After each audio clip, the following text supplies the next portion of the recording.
Yeah. I don't know what. Yeah. Well, you have to look at your brand, open up your brand thing. It's yeah, it's you're right. My DJ skills suck. Yep, that's all right. All That was right. the gonna pop you in the Keister Blues, wasn't it? That was the There's anal greasers. no Warriors Rage was just over at Mark's. Navy Girl, I think I saw over there too. Oddly Hi, enough, I think there's a Vaughn. Don Knotts played guitar on that one. A lot of people don't know he was a pretty good blues guitarist. She is in here. Double D's. Sunken Grave. Yeah, Mark had a pretty good show tonight. Script Cat, Yep, what's up? spanking old LIA right in his big old sweatpants. Little Snuffleupagus. Mark. Yeah, yeah. I think it's hilarious that he's actually going to represent himself in that case. It's just asinine. Oh well, it'll be fun to watch. Absolutely. Fun to watch. I think more of those guys should represent themselves in court. Yes. Let me see if that's. It's not. Mark, I believe, could represent himself in court. Well, he has. He does. He has been. That's right. Well, you know, I don't know, but I mean, actually, procedurally, Yeah. I would. He has. Oh, and yeah. does. Yeah. Oh, I thought he was just written emotion. Well, he did the. He was in Sedinsky's back pocket in that case, and I think he represented himself in this last one on the lawsuit, if I'm not mistaken. Isn't that right, Rage? Yvonne, you guys would know. All right, he hasn't posted that yet, so I'd like to wait and see if it comes up before we go into anything else. Well, aren't we supposed to watch some Unfortunately, yes. Chille? Chille de Castro. He, yeah, that was a long ass live. Mark Stout, script cap. I tried to go through and watch it, so I have an idea how to jump around in it because there's no way in the world I want to watch the entire thing. Well, from the sound of it, the first half hour or so was sponsored by Kleenex. Yeah, it was. Yes. Yeah, I think the first mark I made was at 109. So about an hour in. Nothing but a crybaby. Yes. The whole time he was in jail, crying. What's he got left to cry about? How he got out. I do have it. Yeah, let me pull it up. I can pull it up off of my. I think the volume will play off of my my software. I guess I could look and see. Computers are amazing. Yes, they are, aren't they? But StreamYard's tricky sometimes when it comes to the volume thing. I'll just do it from here. You see, I got a good enough idea of where to jump around. I'm sure that everybody will have a fair objection if it's just rank. Well, jump up and get down then. Jump up and get down. All right, listen to the live stream. Da, da, da, da, da, da, da, da, da. Okay, oh, here we go. Let me pause that. Minimize that. Share screen. No. Chille's back. He's back. All right, so. Oh man. Yeah. I don't think I'm ready for this, to be honest. So. Really enjoying not thinking Yeah. about him at all. Well, this is it. Until something really, really exciting happens or newsworthy, this is the last Chille I want to do for a while.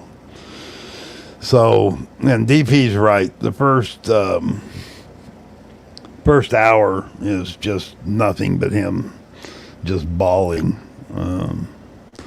And that's where that's at. So, oh yeah, there's your buddy. What's that dude's name? Okay, yeah, this is hilarious. I'll just play a few minutes of this. This is pretty funny. BZ Watchdog. BZ Watchdog. Yeah, he's smart. He went on with Generally Specific last night. I tried to. Yeah. Pretty solid company, this guy. Pretty solid circle he travels around in. Good social circle. Pod. Once again, I got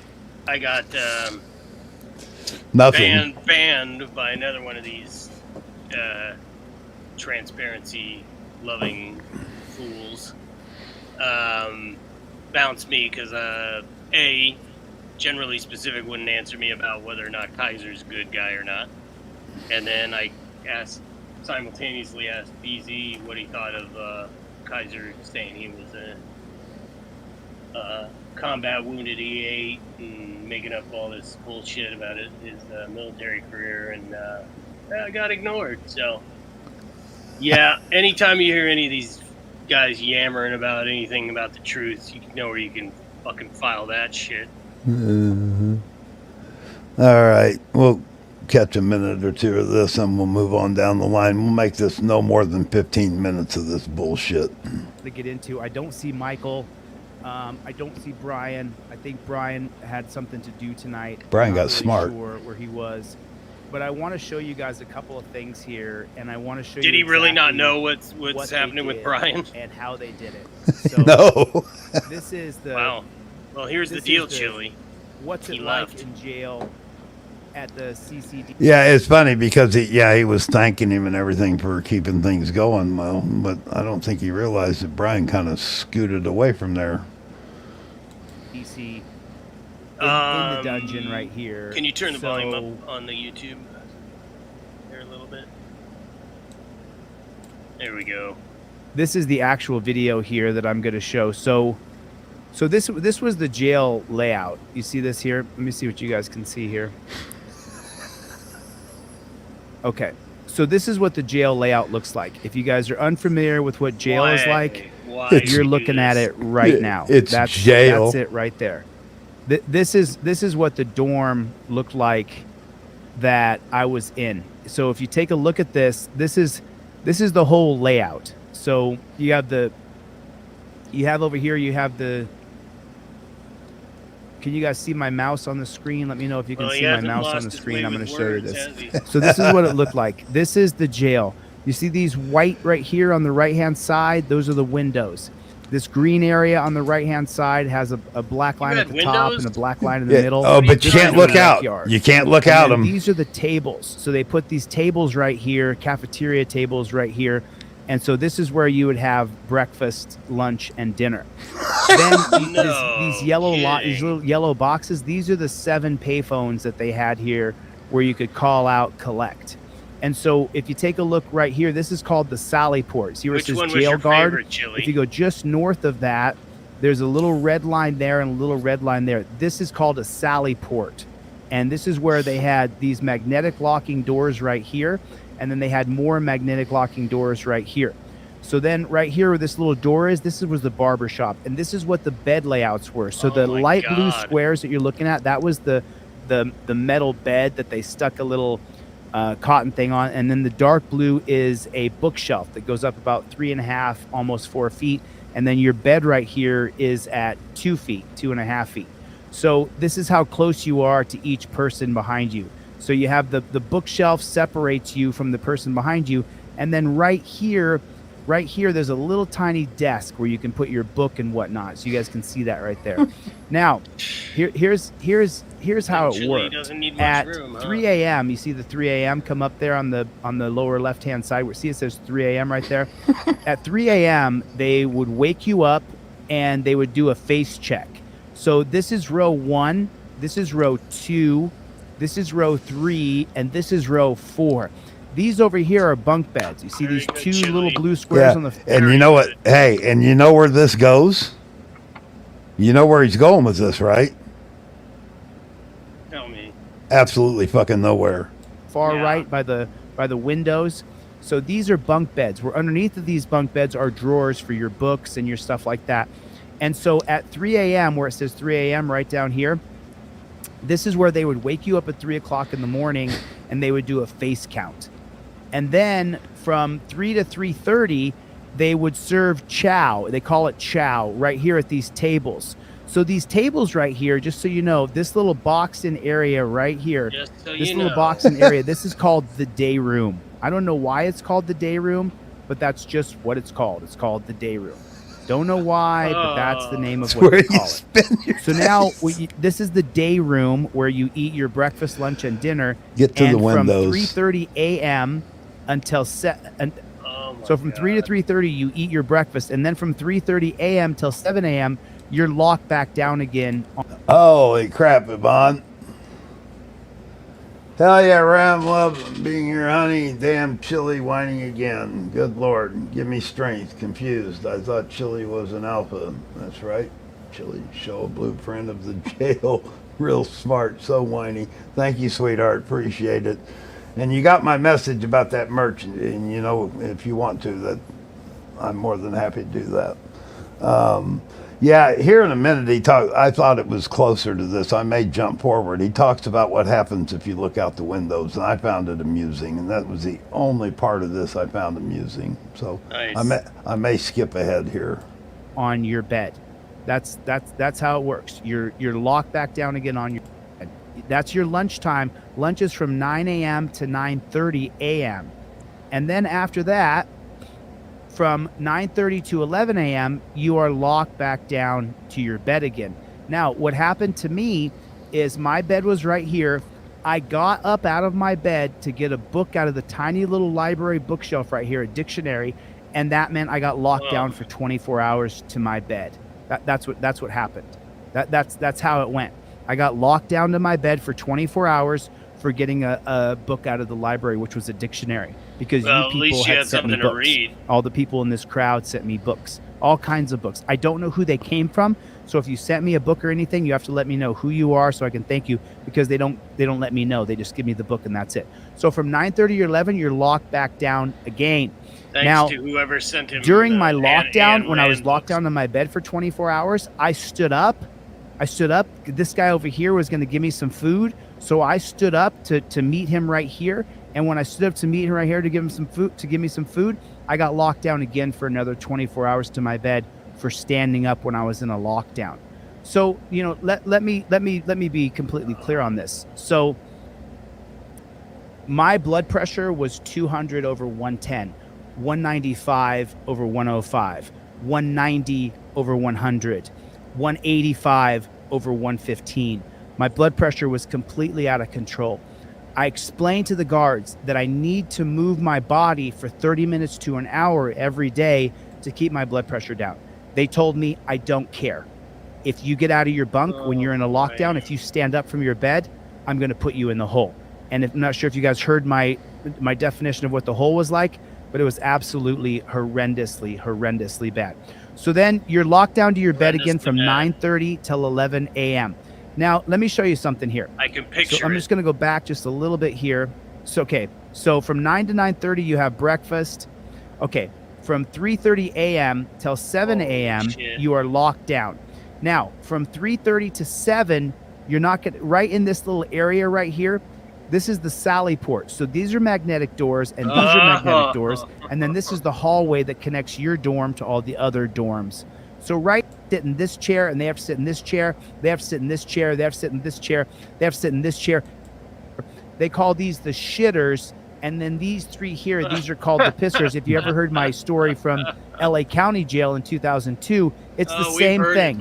You know, people who are in jail can't stand being told what to do, but yet they so quickly and so easily will put up a shitter or a pisser sign, and if you don't follow it, people give you a lot of shit. They give you a lot of shit. Now, for me, because it was a minimum security, I was like, I'm not doing it. So now you're locked to your bed from 2:30 to 7 p.m. Do you see that? So after you're done having lunch at 2:30, oops, sorry about that. Okay, so from 2 to 2:30 you eat, then from 2:30 to 7 p.m. you're locked to your bed. You're locked to your bed all over again.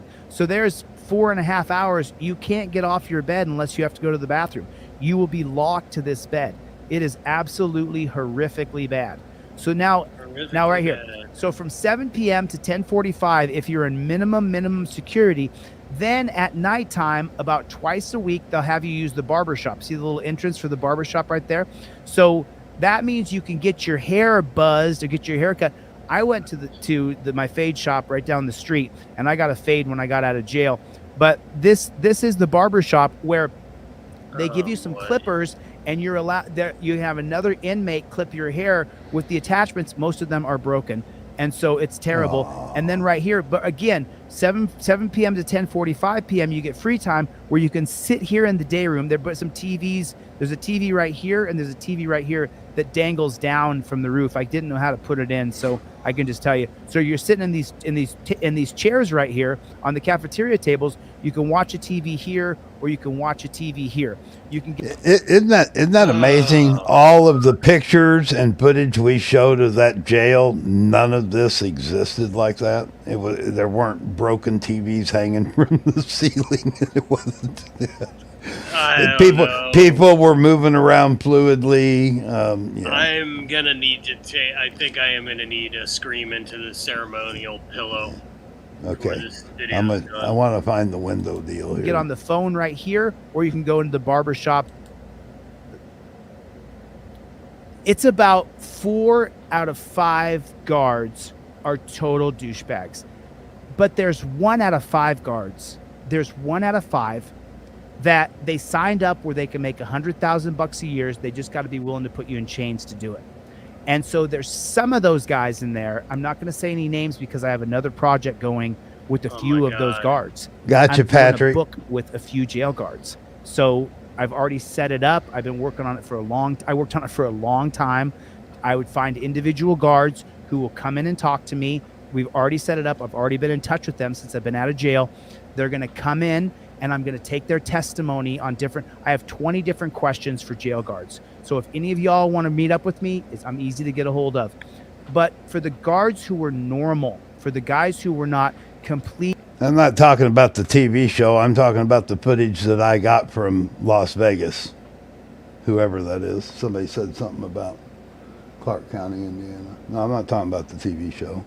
I'm talking about the stuff that we showed that Clark County, Nevada, posted. We did that very early on. We did. I think it was from a news station or something. Yeah. We did a tour with a news station and did another tour and several still shots. I mean, look, the guy realizes he was jail. An inmate, right? So, I mean, I don't know what he's expecting. This is just more whining. Jail. That's all it is. And the window thing was just, he talks about how he got in trouble for looking out the window and got locked down in the hole for 24 hours for looking out the window, which I don't think happened. Okay, some of what he said could have been true. Forgive me for being, suspicious of what he's saying, but I don't, Yeah, I mean, we fact-checked some of it as time went on.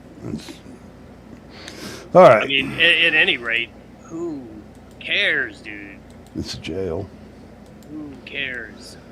Okay.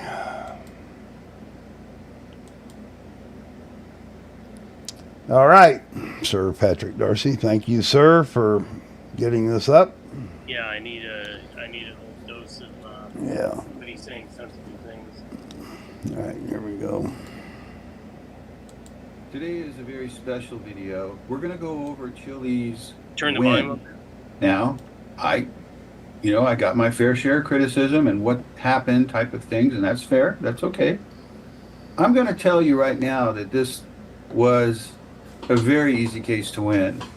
And I didn't write those briefs, which were absolute horseshit.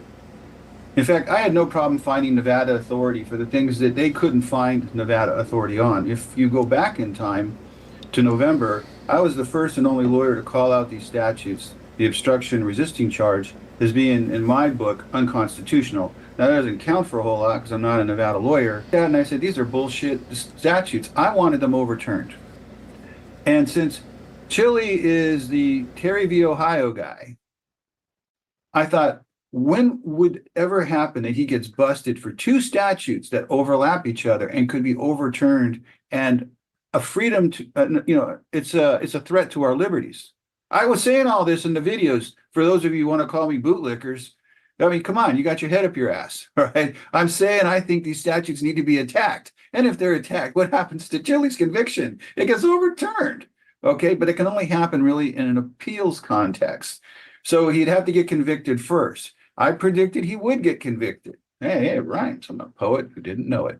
Okay, so I called that all out. Then I called out the Hibble decision that nobody else found, the 2002 Nevada Supreme Court case, which dealt with the resisting arrest charge. Now, why am I smiling?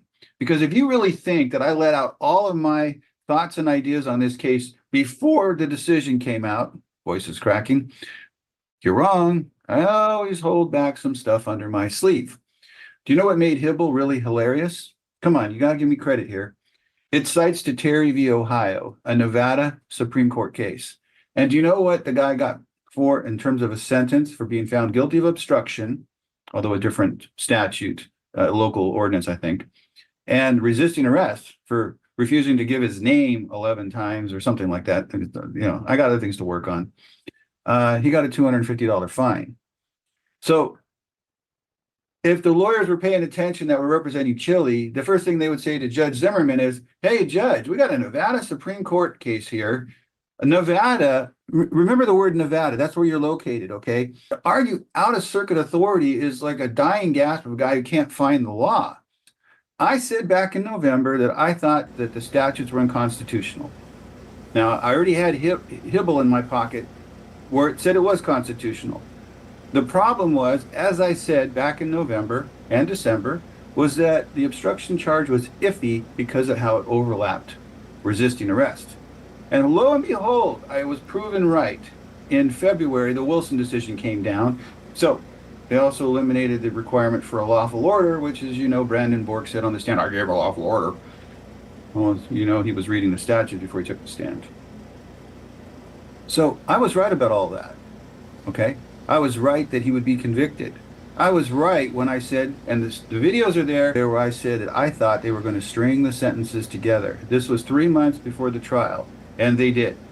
I was right when I said that the first bail hearing to get him out of jail would fail.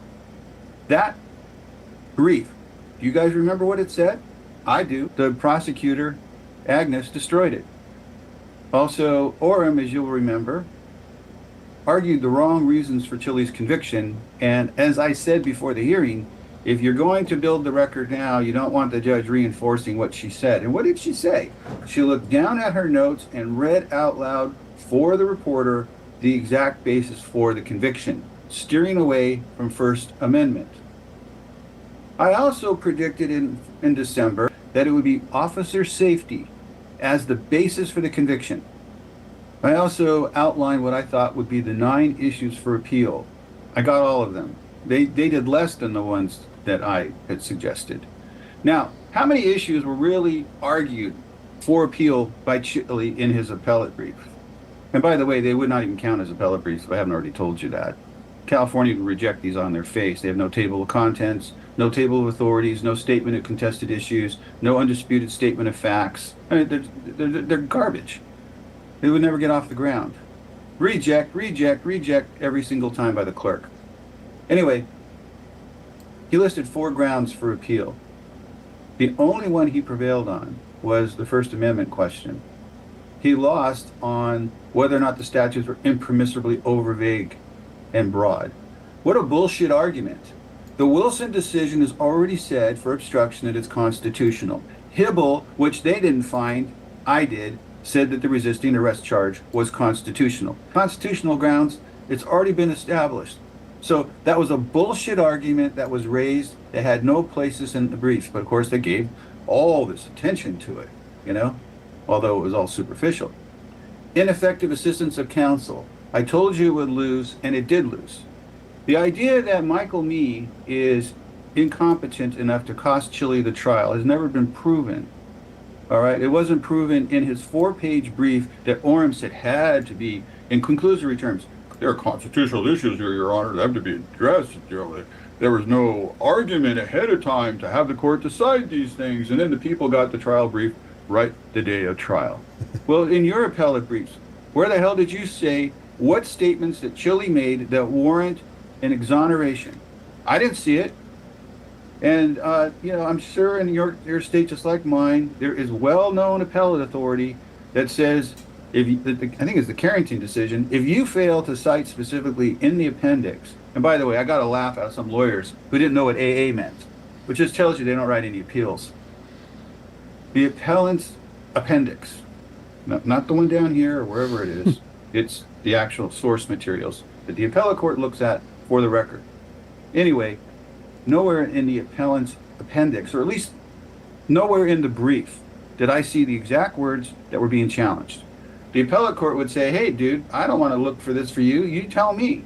I'm not making your arguments for you. Well, when it got to oral argument, it was mostly get in your car, little doggy, and write your ticket. Well, yeah, that would be constitutionally protected. Orem is right, if that's all that was said. And we'll get into that in a second. So that lost. So I was right about that.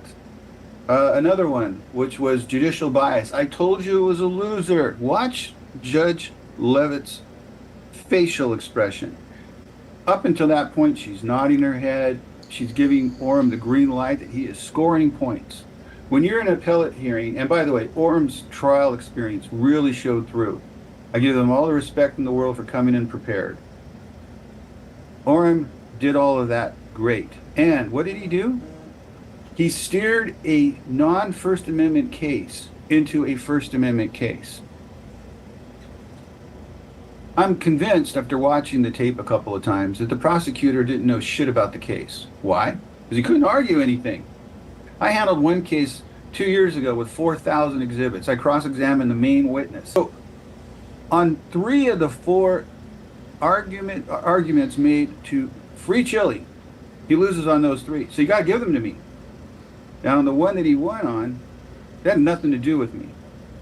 And then I'm going to add a few extra surprises for you to show how this appeal, when Judge Levitt, by the way, from what I was told, was appealed 1,300 times.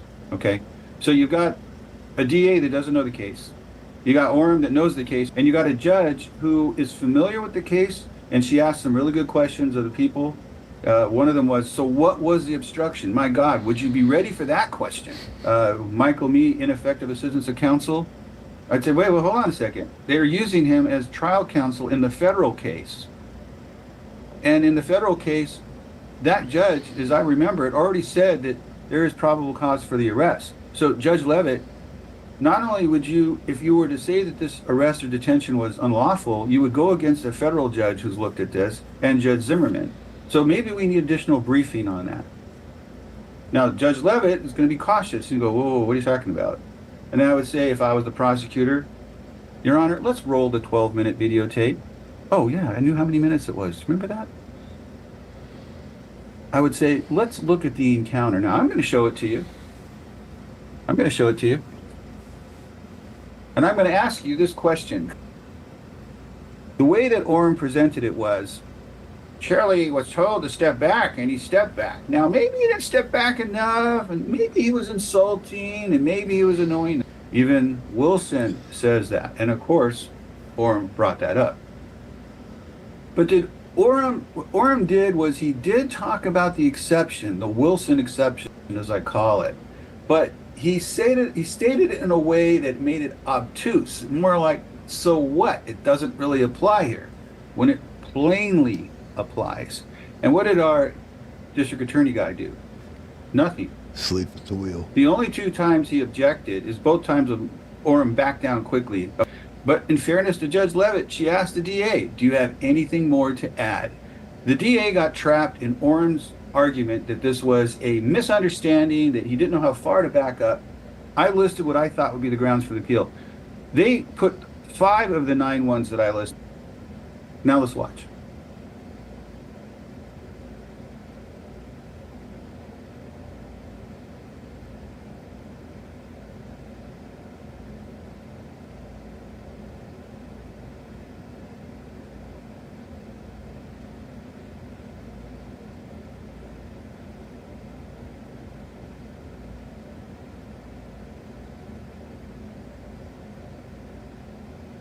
On page 15 of their brief, in the wrongdoing, it seems to me from observing him in the video that he wants this. He wants to get arrested. He wants to get into an altercation. You just nodded. With these officers. He welcomes this. This helps his Nodded again. YouTube channel. He called the officers here in my courtroom today pigs. He called me, and he's nodding his head up and down. So apparently he hates every law enforcement officer in the United States. Oh. All right. Please stand up, sir. Are you finished with your request for credit for time, sir? the things he did when she was looking at sentencing him was terrible. I think that's where the sentence came down harsh, because the DA wasn't looking for a harsh sentence.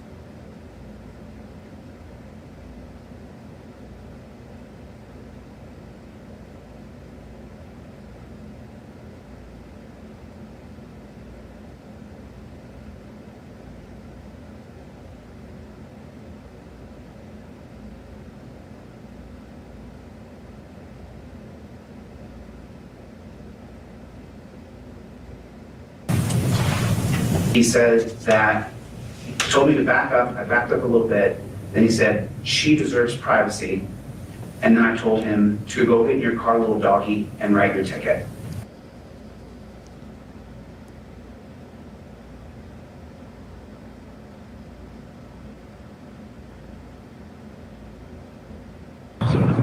You good? That's Chille to the driver. Don't engage my driver. Why'd they say that you were pulled over? Before he released. Oh, I see. Hey, back up. What a back up. Not involved. Oh, I see. Oh, gotcha. You can film me. You need to stay away from my driver. Back up. Back up, or I'm going to detain you. So Chille has backed up. You're gonna detain me how? In which way? Obstructing. Cop says obstructing. Get away from my car. Actually, I'm standing right here.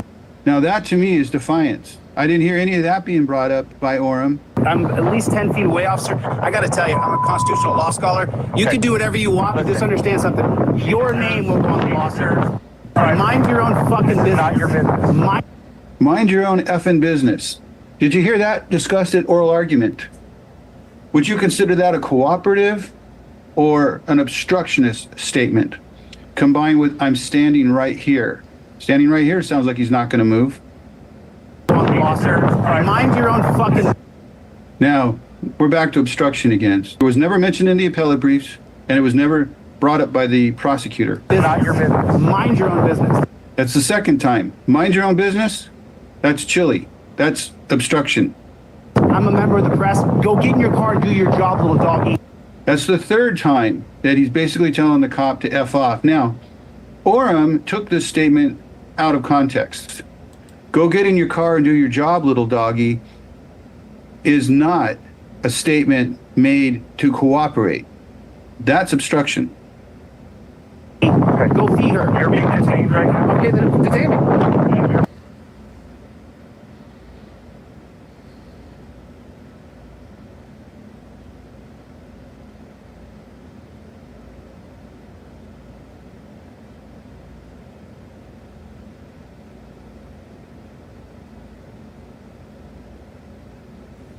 Okay. Go feed her. You're being detained right now. Okay, then detain me. Now, Chille said, okay, detain me. Did you hear that? Okay. Go feed her. You're being detained right now. Okay, then detain me. Now, Wow. never has anyone brought up the fact that Chille actually consented to being detained. You know, like an illegal search would be normally illegal, but if you give consent to it, he's consented to being detained. The judge, from what I can tell, he's basically saying, well, it happened so quick. And Orem characterized it as a First Amendment thing where he's just interacting with the driver. He stopped interacting with the driver. Chille didn't know how far to back up. He wasn't told how far to back up. So why are we convicting him? Chille consented to the detention, because as far as the judge was concerned, this was all illegal. And that automatically threw out the resisting arrest charge too. Oh, she's you're gonna detain a journalist. 2015, Rodriguez. Don't put your hands on me. Don't touch me. Don't put your fucking hands on me. I am going to put my hands on No, you. you're not. Was any of that brought up at oral argument? Yeah. Nope. Did Orem mention this about don't put your effing hands on me. Obstructing could include delaying, right? So therefore, I'm not saying this is resisting because I'm going to go with what the cop said, not try to rechange it. No, you're not. I'm going to put my hands on you. No, you're not. Get your effing hands. Don't put your effing hands on me. Hear any of that discussed? This is so you ended the stop, you dunce cap. Did you just end the stop? So that's the 2015 Come over here to my car. No. Come over here. No. No. Now, was that brought up at the trial, at the hearing? Barely. The prosecutor used the expression no one time and buried in a bunch of irrelevant stuff. At this point, Chille knows he's being detained. Chille consents to being detained. Chille doesn't want hands placed on him. And he's refusing to come over to where the cop is. This is where I saw the conviction, right here.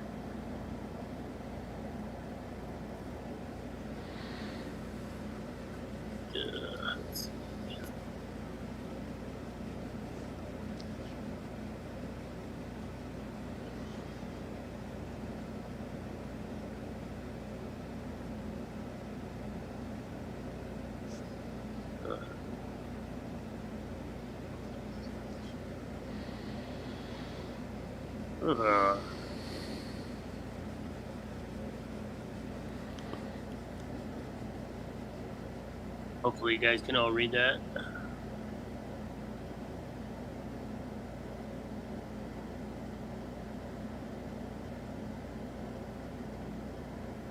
Yeah, Chille's consent to the illegal detention would seem to reverse Judge Levitt.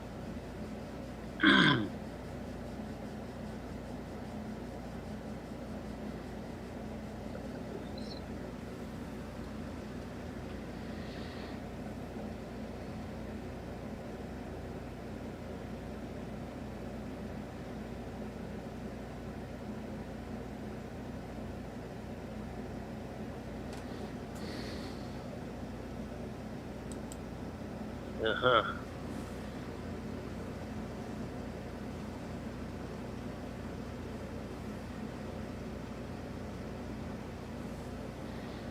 All right, so let's go over what happened at the judge's ruling.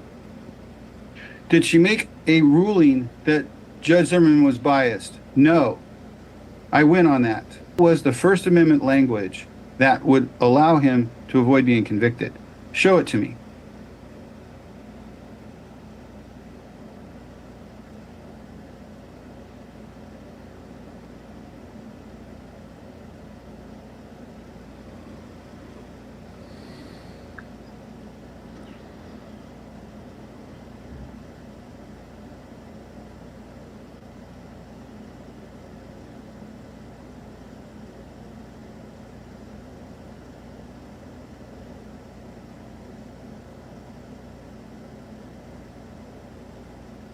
Yeah, that prosecutor was asleep at the wheel, man. Absolutely. Probably issue 5 for appeal.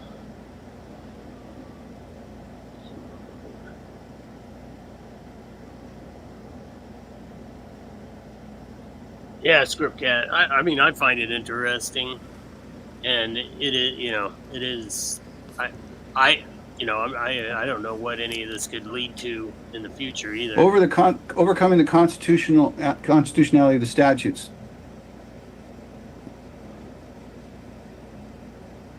I hope Patrick's still here because I have something for him as soon as this is And where was over. the DA? Didn't even listen.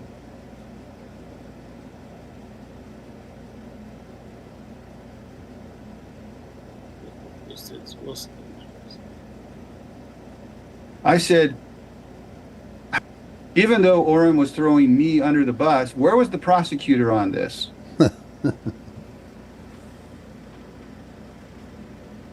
Good question. Yep, going over all the things that he said in the previous videos. So, this raises question. Pat, are really important, right? Am I just totally stupid? and giving your perspective. That's fine. So, but Yeah, he was wrong on half the things that he fine said. with He Chille. just was wrong. He was incorrect. And the case would be overturned and my convictions would be removed from my record because I did not obstruct and I did not resist, because you cannot resist an unlawful order. So, What? but he gives some perspective in this video, and thanks for doing And it. That's he's going your to fucking then get takeaway? probation, No, it gets where he's better. going to have to now comply with a lot of things. There's going to be And so you described an So here's two of them on the same page. Both of these right here, both of these people right here are getting sued. Dude, yeah, Both of them. that's all I know. There's Agnes over here. Agnes, I think her name is Botholo, and this guy's named Botholo? Brandon Bork. Both of these people will lose their qualified immunity. Agnes, she watched the video. She knew I backed up, but she continued to lie, and that's going to be Napu versus boy. Illinois, where prosecutors are warned not to lie when they're doing testimony. And Bork should be on the Brady list for lying as well. Both More of these people out-of-state, are going to have to face their immunity being stripped. citations. related individual coming over to, your stop. Yes. Okay, can you describe this individual? He was a white male adult. He was wearing a bright colored hoodie and blue jeans. That individual, do you see him here in court today? Yes, I do. Can you please point to him and describe something he's Yeah. wearing? He's wearing a suit and blue tie. Your Honor, please let the record reflect identification of the defendant. Back of his neck looks like a package of hot And dogs, so- Your Honor. What leads you upon seeing this individual approach the driver of the vehicle you had stopped? Initially, when I saw him, he was just reporting. I ignored him, continued my records check.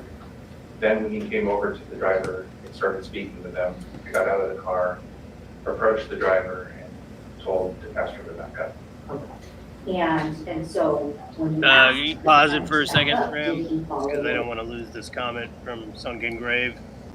Broader Ram, please address this question. If Chille files lawsuits claiming loss of income, then does that mean he will have to open his books to the defense? I think Chille might not want that. Yeah, I don't. I don't know.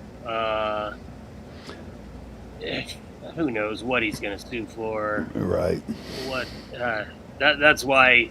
I mean, Chille's just unpredictable by nature, so I don't care to speculate on anything that might come out of this. I don't have that kind of foresight. Order? No, he did not. Okay. And so what did you do next? Right there. I gave him 3 additional warnings to back up. Okay, so it was lie after lie after lie. She Right. knew that he was lying. He knew that he was lying. She watched the video. Where, are you just blind? Is the prosecutor just blind? She can't see that I backed up 3 or 4 feet, which I never do. But I was right at the 10-foot mark, so I backed up just a little bit. Oh, And so Yeah, the don't you prosecutor love is that? pushing a Yeah. lie. The cop is lying. They're just sitting there lying, and it put me in Really? jail for 4 months. where's that? The prosecutor in the knew court better. Record, She Chille? didn't watch the video? I mean, come on, she saw the video, right? She knew better, but she kept the lie going anyway. Okay. And did he obey those orders? No, he did not. And what, if anything, did you do with the driver of the stopped vehicle? So she lied, and then he lied, and then she lied, and then he lied. Okay. At that point, I chose to release the driver of the Hyundai and then focus my attention on Jose. God, man, he just thrives on this shit. Oh, yeah. He just- He didn't. And for those of you who are wondering, I mean, our big overarching question: will Chille learn anything from any of this? No. I doubt anybody in here thought that that would happen, but the answer is definitively now, no. The passenger drove to the front of my patrol vehicle while pointing at it and told them it was business. And what was the purpose of detaining him? For obstructing my initial traffic stop at the Hyundai. And did he obey your lawful order? No, he did not. So right there, Agnes lies again. There was no lawful order. There was no obstruction. So she lies twice. Did he obey your lawful order? It's not a lawful order. That's Says why the who? resisting charge was also overturned. Like Patrick said, there's already a federal judge that says yes. Yeah. I don't know if Patrick's still in here, by the way, but What happened next? He was a minute ago. yeah. He continued filming me. I continued pointing toward my patrol vehicle. He goes back continued at telling me Patrick to here in a minute. all the while he just If you guys want to watch the whole thing, I haven't watched this entire thing, but I wanted to thank the lawyer for his analysis. I appreciate that. No, And now this was the video. That's you. I had shackles on my ankles, shackles on my wrist, had my waist chain around my belly. My nerves were popping and jerking, and I had all these feelings in my chest and in my heart. It was super intense for me internally, and I was just listening to what my defense attorney was saying, what Chris Orem was saying. The police officer testifies that this auditor approaches, says that he's a member of the press, identifies him immediately as a member of the press. I have video here. I also have exhibits. In Click, they begin speaking about that officers. My lawyer kept calling it click, but it's glick. But I don't know how it's pronounced, but whatever. In that case, person's filming on Boston Common, filming from 10 feet away, 10 feet away. That's very relevant because the police officer in that case. Look at that prosecutor. Mr. Castro was 10 feet away. Oh, The yeah. First Circuit then goes on to talk about that officers sometimes retaliate because they don't like it. They don't like it. And they said that's what happened in Click. The officers didn't like it. You don't film us. You have no right to film us. So what does Mr. DeCastro do? When the officer tells him, back up, I can prove he doesn't. I've attached the exhibits. I don't, if the state wants me to, I'll put it up and I'll show it. But we can see from Exhibit A, Levitt where Mr. looks like she's tripping. DeCastro is standing. He's standing in a particular parking space. We can see an exhibit Play B. the He video. has now moved back. So the state, to continuously argue he would not back up. Why are they doing that? Because they want to say he won't follow command. What Click is deciding is not like this court deciding whether there's criminal activity.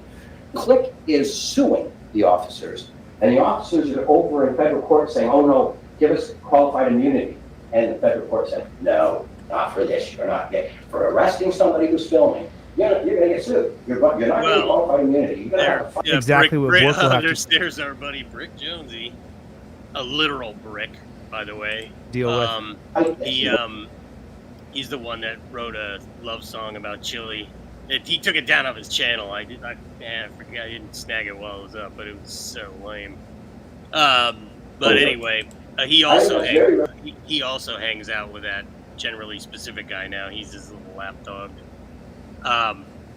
But his appellate attorney was great, as Brick says. But the other side of the equation is that prosecutor Like a deer in headlights. sucked, man. They might as well Hey, horrible. have sent the old wooden Indian from the old general store down there to stand there. The sunken grave said I actually wrote the DA and said that he thought he should be reprimanded. Yeah, he was just horrid. I mean, he looked like he was watching a magician trying to figure out how he did that trick. Like watching a monkey. The judge knows I backed up. She watched the video, and there is no 21-foot rule. The Wilson court determines that the only way to impede, the only way that you impede is that you have fighting words or you physically do it. I have no doubt I know you've watched this video. And I could see how anybody could look at it. So let me answer this real quick. So I have a question. Why do people have to be taken back to the jail when the judge has released them immediately? So just so you know, as you know, I'm suing Clark County Detention Center for cruel and unusual punishment. And also, I want to start a class action lawsuit against Clark County Detention Center because from my limited knowledge here, I haven't had a lot of chance to do the research. Clark County Detention Center is owned by somebody. They subcontract out the work to the state employees who they then pay. Then they figure how much the food's going to cost, how much electricity and the water and all that's going to cost. Yep. And then that privately owned jail then makes a profit on top of whatever they're charging the state. So there's no in the state of California, just so you know, here in California, they've made it so that when you get released from jail, you have to be released in 4 hours. You have to be released within 4 hours. So, I'm going to lose power here pretty soon. So within 4 hours, you have to be released from the jail. Well, why is that? because the state of California, that also has a bunch of privately owned jails and prisons, the same thing was happening. These people at the Clark County Detention Center, their policy, practice, and procedure is to make sure that you stay in the jail for 12 to 24 hours more. Well, why is that? Even if they're only making $100 per person, there was 5 people in my dorm waiting to be released on their own recognizance probation or being relieved from jail, as I was. Yeah, that's common practice. I brought that up last week, that it would be a day before he got out. It's common practice with those third-party prison systems. So they get to book, they get to charge an extra day, even though they only keep him for a half a day. And I can't argue with what he's saying. I mean, it makes sense. Yeah, good luck. Good luck with your lawsuit. Yeah, good luck with your lawsuits. All I can say. Wait a minute. There's one more part here with Patrick in it. Well, Chille, it's Chille. Gia had said about Chille. Here. Now I completely forgot. He paid big money for this, yet he spent 4 months in jail. Yeah, well, the key there is it wasn't his money. Nope. No skin off of his ass. Nope. Said he raised 60 grand is what he said on this live stream. And he's got a new one started with a $100,000 goal so they can start filing their lawsuits. That's enough, Chille. Anyway, I just wanted to put in the part there. Yeah, Orem is definitely the big winner in this one. Oh, absolutely. No doubt about it. That prosecutor was lame. I mean, he was like a deer in headlights. And I meant financially, too. Oh, I'm sure. Although, I don't know how much you'd have to pay me to deal with Chille on any level. That'd be a good amount. Bye-bye, Chille. Thank you for all of the entertainment for the last couple months. Yep.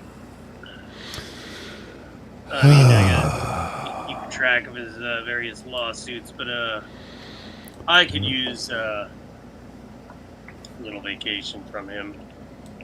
Yep. That's for sure. I just saw something come up here real quick. See if I can find it real fast. It popped up on my phone. If I can. Yeah, Liz, it'd be nice. Yeah, host a live stream where people can ask him questions. But oh yeah, with Chille, you mean? Yeah, I don't know how. It's tricky asking him questions because I don't know which ones could potentially, put him on the spot or, I mean, I guess he would just decline to answer them, I guess, in that case. I don't know. Yeah, we can ask him, sure. I always appreciate his opinion on things, for sure. He's been very generous to our audience here in, not only the videos, but coming over here and appearing with us from time to time. Oh, you're talking about Patrick? Yeah. Oh, absolutely. Yeah. That would be something to ask. I thought you were talking about Chille. I was going to say, what? Oh, yeah. Right, Liz. Yeah, I don't have to keep track of them. Yes, thank God for public documents because they keep track of it. Well, I just meant, dipping into it and seeing where we were at. Thank God for him, man, because so much. That's got to be quite a project to keep that going with Chille. I mean, the guy's constantly doing something zany, legally zany, that is. But apparently his, whatever the reckless driving charge, both of the Chille and his little actor buddy settling with the complainant. Or maybe it's their insurance companies. I don't know. Hang on. Bye, Gia. Good night. Thanks for Bye, being Gia. here. Thank you. Hang on. I got to pop over here real quick just because this popped up on my phone a second ago, and I think you'll find this Are your humorous. joints popping and locking like Chille was talking about? Waiting for his... Oh, my God. That's the year. Yeah, I don't know, Chef. I mean, idiots give money to all sorts of things, so... TV preachers and that kind of stuff. So. What the... One for me and one for the hooker. Yeah. Yeah. What in the hell are you doing to me? Welcome to the sub club. Take it, bitch. Take it.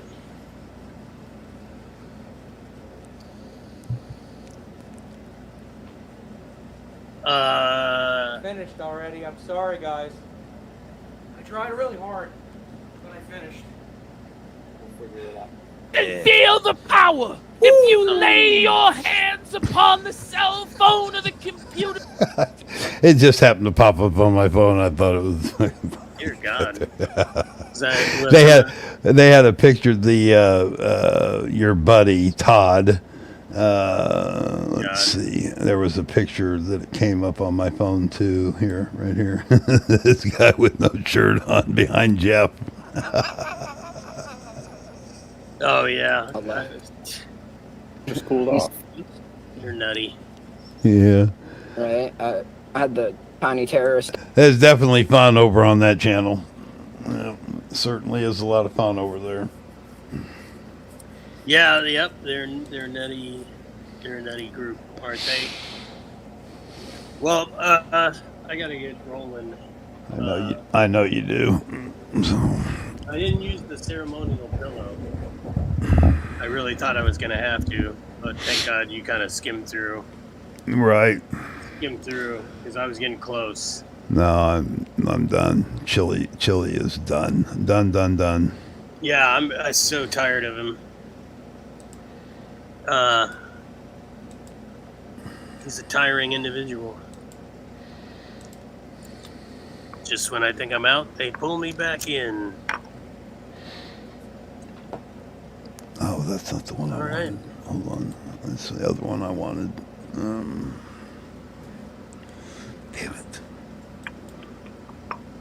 What was his name? Sean. What's his name? Sean. The one you sent me? Oh, Cash Jordan. Yeah, Cash, that's right. Yeah, this guy's pretty good. He's just some younger guy who goes around New York with his cell phone, and he uses little clips of like the local New York news, but he's doing way better job really hammering home the story than them. I mean, he's down on street level. He's doing a better job than anybody out there is doing, I think. But if you're going to show this video, yeah, keep in mind that LA is more or less in the same boat. Absolutely. I would stick around, but I'm not going to. Only because I gotta go do some stuff. But good to see everybody. Well, be safe on the 405. Yep. It's 405. No, I'm not taking the 405. Oh, you're not? I thought you were going. All right. No. God, no. Okay. I gotta like have a day to prepare for that. At a time. Fuck.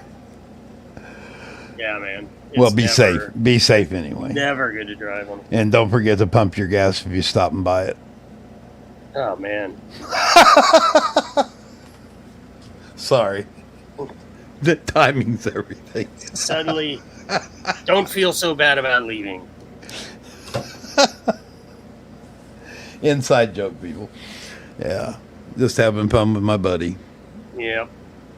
All right, gang. All right. See you later. Thanks Be safe. All right. Talk to you soon. Later. All right, folks. I'm going to play this only because I am with Chille now being something of the past. And this is something that I have a lot of interest in, and I have done a couple videos concerning this issue, and it affects me directly where I'm at, and it's going to be affecting a lot more people directly where you're at.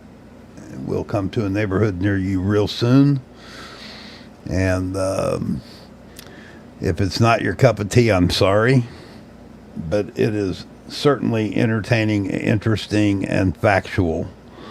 So let's get it started.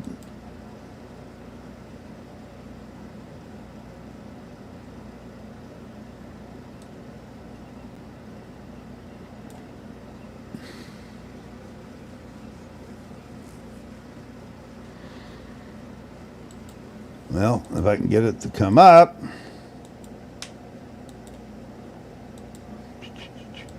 There we go. There we go. Really gave this company a new $40 million contract to run a shelter for asylum seekers, located in a prison-style building which used to house businesses that have all been shut down. But that's not even the controversial part. The group running the shelter has a history of abusing asylum seekers while making money off New York City taxpayers, which is why critics say forcing people into their new shelter is a bad deal for everyone. Local leaders and advocates gathered outside a former hotel turned shelter. They want the city to shut it down after they say the quality of life has gone down due to street crime, theft, and unregistered mopeds. In recent months, the city has had to scramble to house thousands of migrants bussed from the border in emergency hotels, many of which do not have cooking facilities. The CEO of DocGo has resigned. Anthony Capone admitted to lying about his educational record. DocGo was already under scrutiny over whether it is fulfilling its contractual obligations to provide services for asylum seekers. This mom of two says sometimes the food smells bad, rotten. This mother of three said, Chille is entertainment for us. Nobody's butthurt. Chille's always been entertainment for me. That's why I started this channel. Same thing with Dickbag. We both started it because of Chille. We did a video on Chille and ended up sticking around doing more. I'm not butthurt on Chille. It's all, to me, it's entertainment. Period. It's interesting. I like the case. I do like the case law. I do like the trial stuff. I will follow Mark and Sean Reyes, just like I followed this. I won't do anything on Sean Reyes because there's no reason to, because Mark's got it covered. But yeah, I know I'm not butthurt. It's just there's no more content. Until he gives more content, and then we'll cover again. It's entertainment. It's been I think more laughs for us in the last couple months covering those phone calls. I'm certainly not butthurt. as if the food was edible, I would make them eat it. So tomorrow marks 1 week since the president made that announcement to crack down on the border. But people that we're talking to here on the front lines, including people within Border Patrol, say not much has changed here. A spokesperson for All right. And one other thing on Chille, and anybody that's around here for any length of time knows this.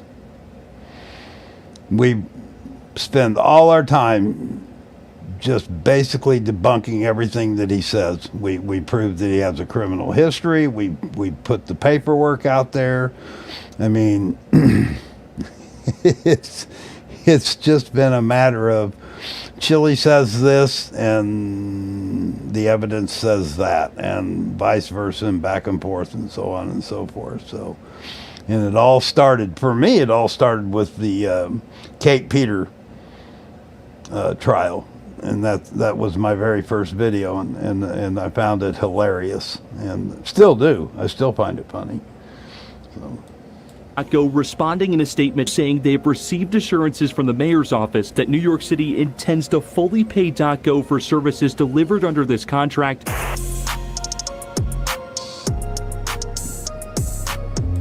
Yeah, well, we did say that earlier, that we are taking a little break. I'm just done with him for now. And this issue right here is the real deal. This is shit that's happening. And what I covered down in Texas 3 or 4 weeks ago is the real deal, and it's affecting every time I walk out of my house because I live directly on the pipeline, and the buses don't go from A to B without stopping. They dump some off along the way, and this is a real concern. So a massive shelter will now be turned over to one of New York's most controversial nonprofits. But what nobody's talking about is that this isn't a unique situation, and the asylum crisis has proven to be the biggest cash grab in New York City history. In fact, it's even bigger than that, with the bus companies allegedly charging Texas and other states $1,300 per seat to bring asylum seekers to New York, 5 times the price of an ordinary ticket. But that's just the beginning. After asylum seekers arrive in New York, the welcoming arms of profit-driven nonprofits are waiting to usher them into America's largest sanctuary city, while making hefty amounts of money. And along with the humanitarian organizations who are supposedly just here to help, the city itself has greatly expanded its safety net. Asylum seekers from all over the world can meet with caseworkers who speak their language, while getting instant assistance applying not only for asylum, but free medical care, checkups, and placements at a local shelter, which controversially evict single adults every 30 days to make room for the new arrivals, who are essentially walking dollar signs to these privately owned hotels, warehouses, and factories, which have all been converted. Which brings us to the real reason this asylum crisis isn't going away anytime soon. Because even after a recent border crackdown by the federal government, there's just way too much money to be made, which critics say means every company on the city's ever-expanding payroll has every reason for this crisis to keep going. But at the same time, these companies are taking in millions of dollars. They're cutting costs so aggressively that these shelters, critics say, are run more like prisons than places intended to help the less fortunate.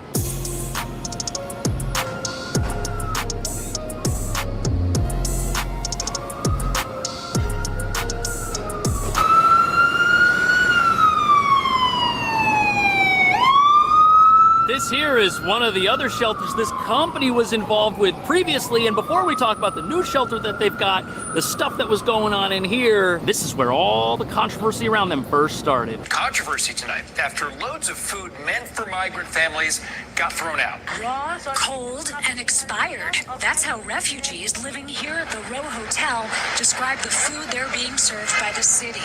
Residents here point to pasta covered in grease and meatballs still frozen. So this story first broke after evidence leaked that the company that's going to get the new shelter was doing a pretty bad job running this one right here. They had received a generous $432 million contract to feed the people that are here and at other shelters, yet the meals they provided made everybody sick and were rotten, and were apparently winding up in the garbage, costing the city millions of dollars. And to make matters worse, they weren't even supposed to run this entire facility. They were just in charge of food provision. But the controversy starts because they didn't have any prior experience providing food for anybody. In fact, this particular company, .go, they used to be a medical services provider. They provided PPE to the local government here when there was a crisis that needed that. And now that there's a new crisis that involves asylum seekers, they've changed around their whole business to profit from that, it seems. Because earning money from a government who's desperate to spend it is a pretty easy job. Because the generous contract they got, where all of the food wound up in the trash, well, apparently that was a no-bid contract, which means that other companies were not allowed to also bid on how much it would cost them to provide the exact same service. Basically, no-bid contracts always look like corruption, even if they're not. And when you see what they were feeding people, the idea of them getting rewarded with another contract to do something else is somewhat mystifying. Meatballs still frozen in the middle.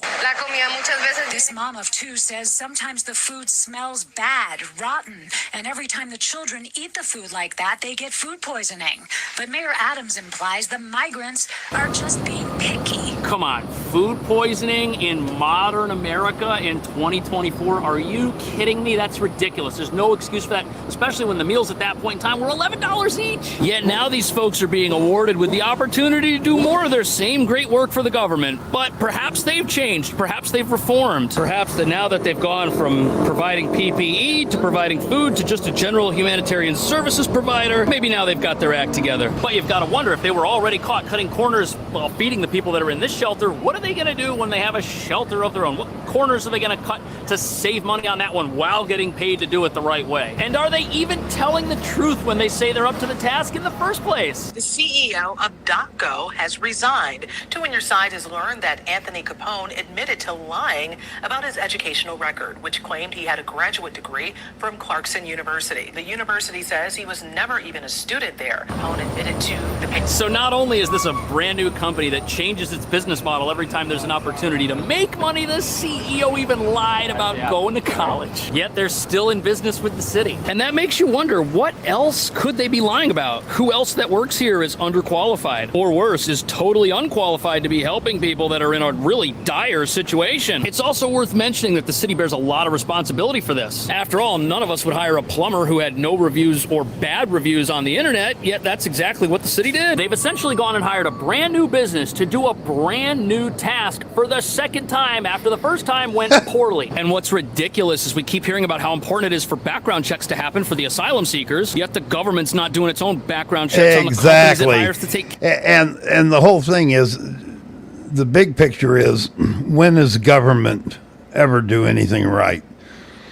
Ever. I was speaking to a lady from Venezuela. She had 3 kids with her at the shelter.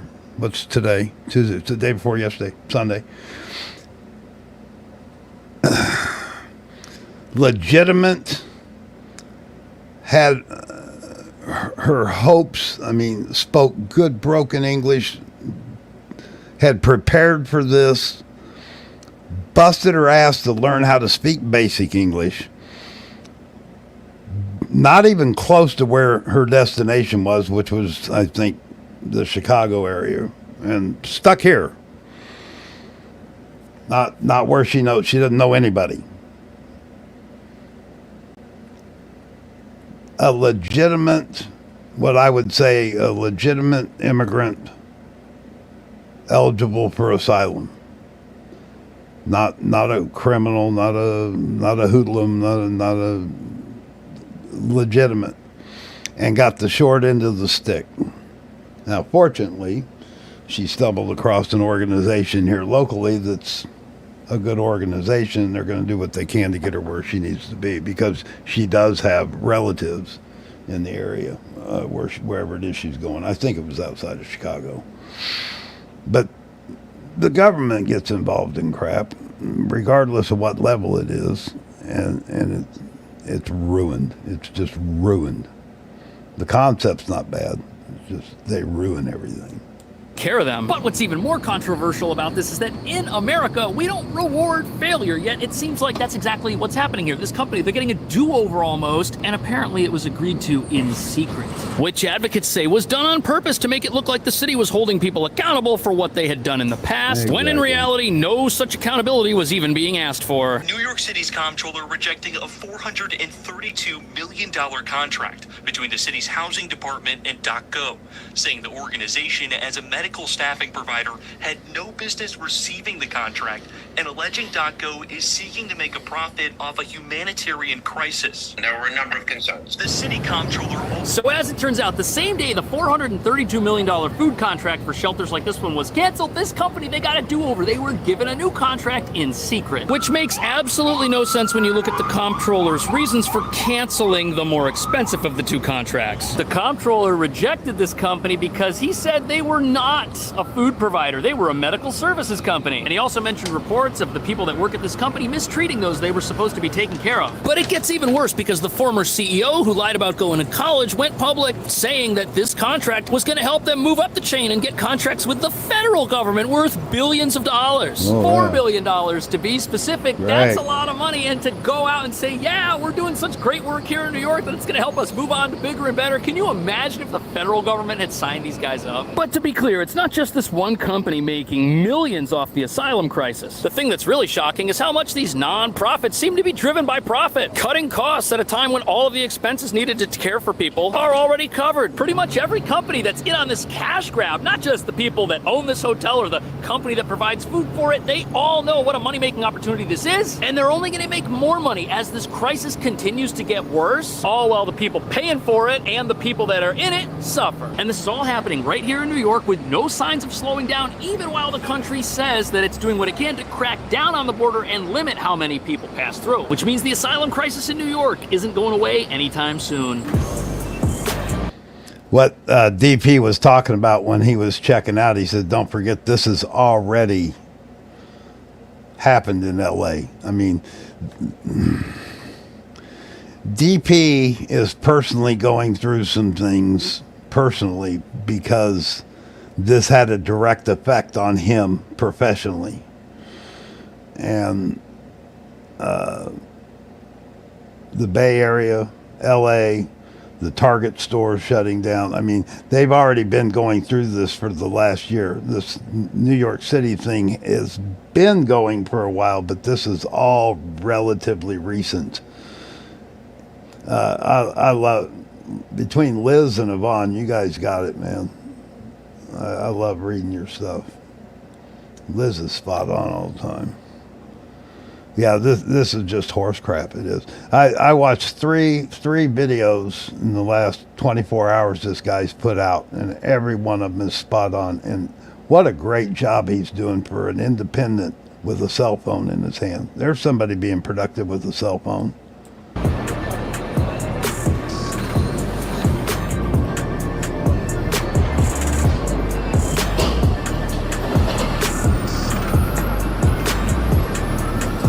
So just as the city is expanding its shelter complex with new buildings like the one we've been discussing that don't look like the friendliest places to possibly stay, the original shelter and intake center, the Roosevelt Hotel, it's still here. It's still the main processing center for all of the new arrivals from the southern border every single week. And what most people don't know is that even though there are new border restrictions in place, that's not really going to disincentivize people from trying to come to America's largest sanctuary. Yeah, and I do want to say that regardless of whether the border's open, closed, restricted, limited, what have you, the fact of the matter, it is what it is.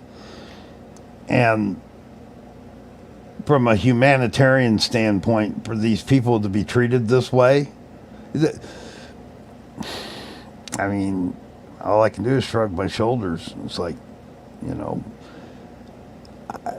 I mean, I have an opinion on the border, but it doesn't matter. It is what it is. And I really look at things differently after spending a little time with this lady from Venezuela, because the amount of effort and that she put forth was a total misunderstanding of what she was going to see when she got here. That, I mean, just kind of put yourself in those shoes and you know, you can't take it with a grain of salt. It's bullshit. City, which means our asylum crisis is going to continue far into the future. Tonight, more backlash over President Biden's executive action tightening asylum restrictions at the border. The humanitarian element of this problem is just completely been lost. The continued criticism after a group of immigrant advocacy organizations, including the ACLU, sued the Biden administration, saying the new restrictions go too far. Will this actually work? So the other week, new executive action on the U.S. southern border. Now, critics on the right say these orders don't go far enough. Critics on the left say that they're just as bad as what the last president was doing, maybe even worse. But the reality is these restrictions mean you could get deported if you cross at a non-official port of entry, which is just going to increase demand for hotel room space in sanctuary cities like this one. Because part of the reason the asylum crisis here is so big is because New York guarantees the right to a place to stay for anyone who asks on a temporary basis. And once you're here, your immigration status no longer matters. Even if you get arrested, we won't share that information with ICE. Now, granted, the folks who come into the country this way might be... I agree with you, Chef. I agree. Yep. I agree with the Res Dog. I agree with all that. I don't disagree with that. But it's disheartening to think. Now, he doesn't just talk about this. He covers some other things too that make you livid. But like, what's that say? Yeah, Bon, if I'm not mistaken, you had a huge influx of Middle Easterners 15, 20 years ago or something like that, wasn't it? When they had the crisis in the UK. Maybe I'm wrong, but I'm thinking that there was a huge influx.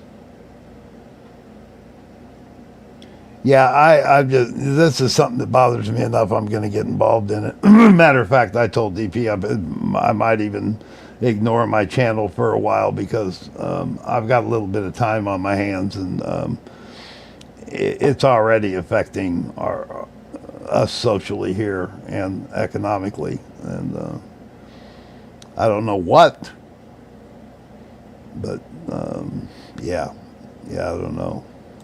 Be barred from seeking asylum and ever getting work permission, but that hasn't been a problem in New York. There's a massive underground labor force here that is just growing, and it's part of the reason why you see so many mopeds parked at the various shelters, as they're being rented out to people without work permission so that they can do Uber Eats under someone else's account. So if in this city work permission doesn't matter, immigration status doesn't matter, you better believe that places like this hotel and all the others we've talked about want this crisis to keep going so that they can make money, more money than they were ever making off tourists, because most of these places were bankrupt. And at the large prison-style facility, all of the companies that were in there had shut down because of 2020. Crises like these are the best thing to happen to many of these buildings. The order temporarily barring many migrants who cross the border illegally from requesting asylum when illegal crossings are over 2,500 per day, like they have been for the past 3 years. The National Immigrant Justice Center is co-counsel on the suit. My biggest fear is that... Okay, so we've established what a great city New York is for people who want to come here and never be forced to leave. But did you ever wonder, what are the companies that make all of this money off these government contracts going to turn around and do with it? Is there a chance that in America they could use that money for more of the same contracts, for more of the same types of opportunities? Opportunities that can only come from lobbying politicians to pass laws or create policies that cause the asylum crisis to drag out further. Even if that doesn't happen, this crisis is guaranteed to keep going on in New York City, because even though we're far from the border, the safety net here is more generous than anywhere else in the country. And as a matter of fact, families in the shelter system, specifically family shelters like this one, can stay for as long as they want. Yes, they have to reapply for shelter every 60 days, but they are not barred from reapplying like the single adults or single adult families are. But even though those things are true, there's another reason why these new border restrictions might actually exacerbate the crisis faced by sanctuary cities, and it's not what most people think. Because right now at the border, you've got thousands of people just waiting for something to happen. They thought they were going to get into the country within a certain time frame, and now that time frame might end up being extended indefinitely, which means they're going to have to find another way in as they start running out of things like food, water, and supplies, and money. And we've already got evidence that's happening. So tomorrow marks 1 week since the president made that announcement to crack down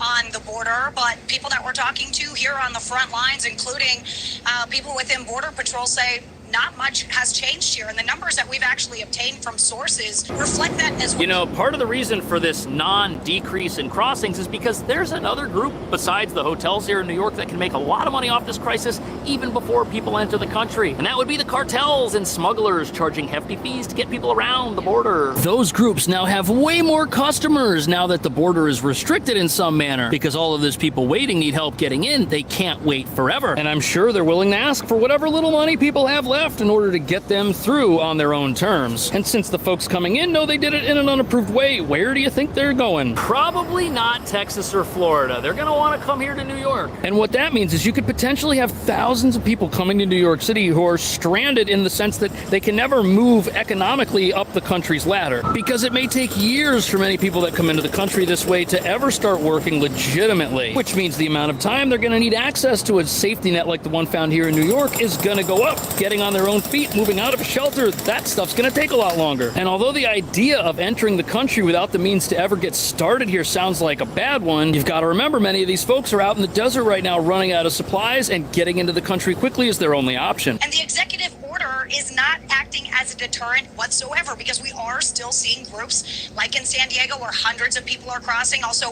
in the Del Rio sector, we're seeing people. So regardless of your views on the asylum crisis, you've got to understand that these people, they're in a really tough position. They came all the way to the border. Some of them spent thousands of dollars, spent weeks coming there, and now they find out they're stuck there indefinitely. They're gonna have to come in because they've spent so much to get this far. Turning around is not really an option. That's not an endorsement of this crisis or how it's being handled. It's just the human predicament that exists. And it's worth mentioning that many of the folks coming into the country are from such war-torn parts of the globe that even being in America without the permission to work is still better than staying where they were at. Which means the incentives to come here are just as powerful, if not more powerful, than they were when this crisis first began. That's why you still have thousands of people coming to New York City by bus every single week, week after week. But there could be other explanations for the surge in traffic at the border that's just not going away, even with the new restrictions. And what could be part of this is the federal government has a designation for some people coming into the country called temporary protected status, which is different than somebody who's classified as an asylum seeker. This applies to people from Venezuela, Honduras, a couple of other countries, but it basically allows them to enter the country without fear of deportation, and they can get work permission in 30 days. Here's a list of countries that had their temporary protected status renewed at the end of last year, and it could be that as temporary protected status is extended to more and more countries, more people will try to come to the United States, especially when this is a humanitarian destination reserved for only the most war-torn, poverty-stricken parts of the globe. We're seeing some of those exemptions play out right now because they're acknowledging that they don't have the resources or the means to deport everyone, especially people from countries in South America, Asia, Africa, and Europe. So DHS and So it sounds like if the border is overwhelmed and the resources we have at the border are insufficient for the people that are there to do their job, the new rules can be suspended under what is considered to be an operational exemption, which critics say means that as border surges keep happening, more and more people will end up making their way to America, especially sanctuary cities where the safety net for them is still wide open for business, where people still have access to schools, to medical care, and even in the case of families, prepaid debit cards to help with nutrition, and where companies are making Yeah, Res Dog, and I'm going to pause on that because he just touched on something. It took me almost 2 years and my intestines in the palm of my hand before I could get the surgery I needed. Literally had to fight. I literally had to fight to get a surgery that they knew it had to be done, but it got to the point where, yeah, the insurance, that's an insurance deal. Fighting with, you're better off just not to have insurance. When I was messing with, hold on just a minute. Let me play this. Millions turning their bankrupt businesses like hotels into shelters that may operate in perpetuity, at least as far as the owners of those hotels have anything to say about it. What do you think about New York's asylum crisis, and how responsible for this crisis are the very same companies that are profiting from it while serving subpar food and running subpar shelters? Let me know. Thank you so much for watching. I'll see you in the next video. I can't purposely delay a flight. I would never do that, but if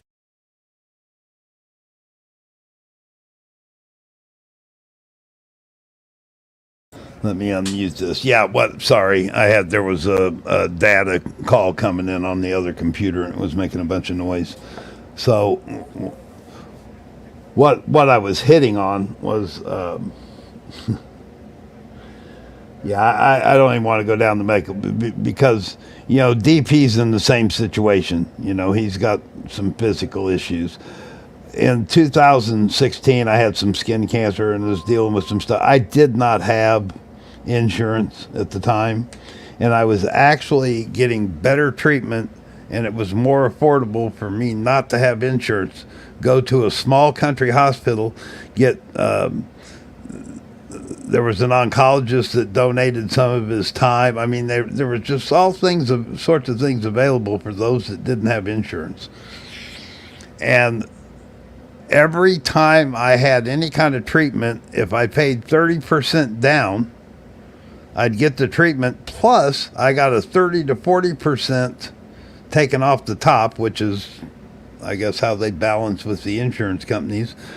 And at the end of the year, when I looked at what the premium would have been for me to be on the Affordable Health Care Act, Obamacare, whatever you call it, would have been more than what I was out of pocket by the end of the year. And I would have had to fight the insurance companies to get treatment or to even get a doctor, for God's sakes. This primary care thing's baffling to me. Anyway, all right. New York City's So much for comptroller all this. rejected. So, yeah, I just wanted to play that because it's very, very interesting to me, and it is a crisis. And this guy blows my mind, what he's doing with the cell phone and the amount of information he retains. And hang on, I'm trying to find, there it is. It just blows my mind. I mean, here's a guy that's going around with a cell phone actually giving us some good information. They had one on, he's got one on, I think it's, and I don't have a problem watching it, but I don't want to, seems like it got everybody kind of worked up. He's got one on the Times Square. Most of us that are up there in years remember the Times Square situation back in the 70s and 80s into the 90s. It was a dump. It was a total dump. And it's kind of right back to there again. Where is that video at? Oh, there. Yeah, he's got a video on gangs too that was pretty interesting, which is another issue with the immigrants, but that's a different facet than.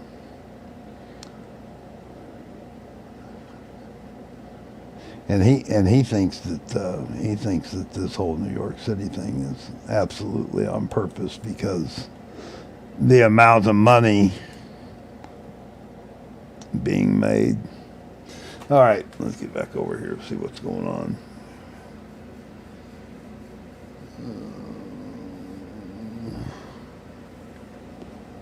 Yeah, we're pretty much down to nothing. Got a couple handfuls of people. I figured that'd probably run everybody off.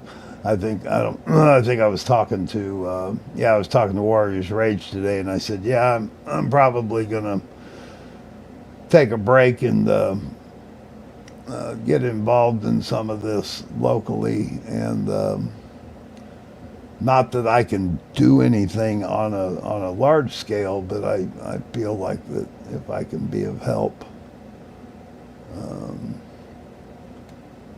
I just don't want to see people showing up somewhere expecting one thing and then eating trash food or getting sick from eating garbage or being ripped off.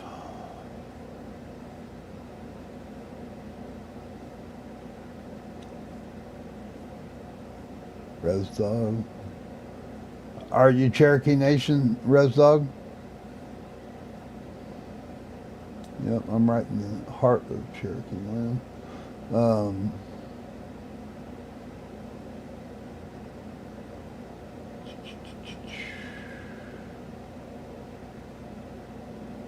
Fort Sill. Yeah. Well, I'm outside of Tulsa, so I'm familiar with Fort Sill.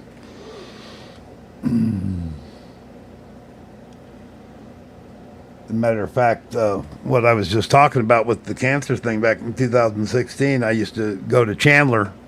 That's where I used to drive to, and there was an oncologist from OSU that used to donate his time on Tuesdays. And I used to go every Tuesday, and he would charge a real fair price for treatments. And that little hospital over there is great, too. It's just a little country hospital.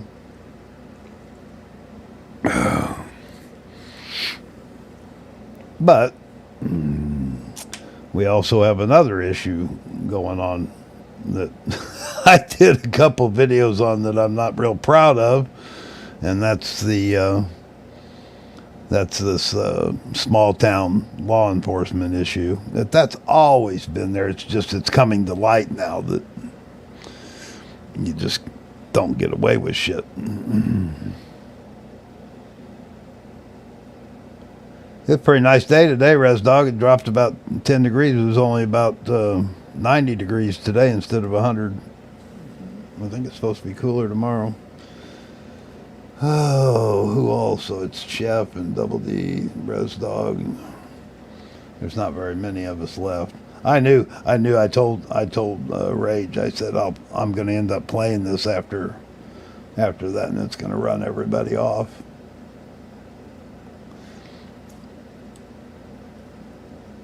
But I guess I'll do my my DUI videos. There's another topic that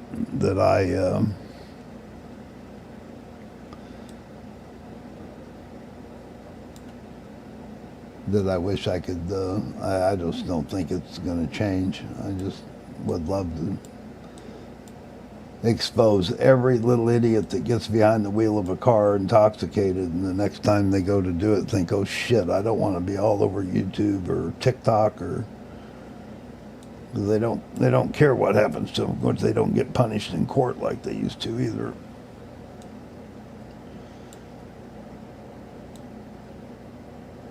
Are you military, Rez? Inactive or active or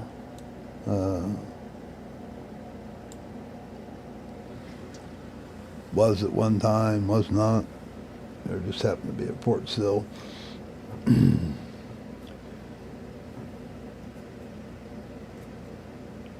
I always, Fort Sill was always anybody that lives in Oklahoma that knows Jim Inhofe sat on the Armed Services Committee for years and years and years, and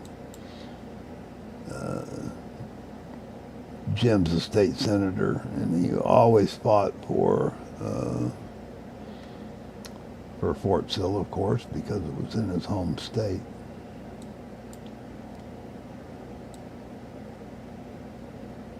Turn over. That's right, Yvonne. San Diego Sun directly affected around that gets double D. Yeah, I visited Southern California back in the early 70s when I had long blonde hair. I never forget the day we went to, the first time we went to Ensenada, then Tijuana. Here I was, this skinny little toe-headed kid with long blonde hair. I was a treat across the border. I had a brother that was living in National City, south of San Diego, because it has a knock-on effect. Yes, you're right.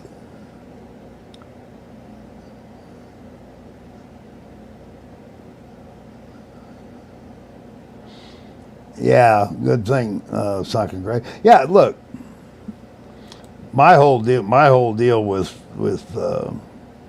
I don't drink personally myself because I was exposed to alcoholism growing up and never saw anything good come from it, and it never produced anything good for me personally. I don't have any. I love a good wine. I love a good meal with a good glass of wine as much as anybody.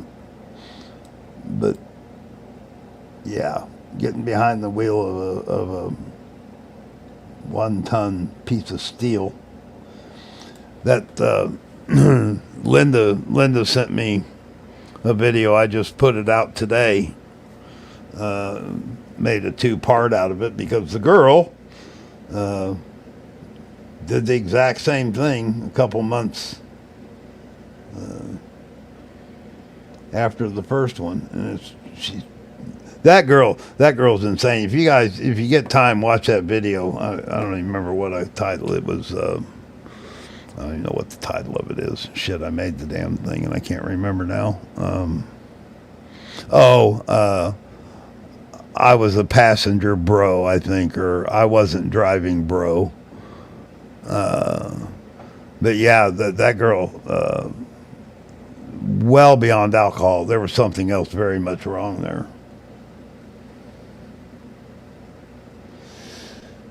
Chef says, I don't drink because I'm a very boring person for the longest time. My parents bring me home. Bottles are just collecting dust in my cabinets.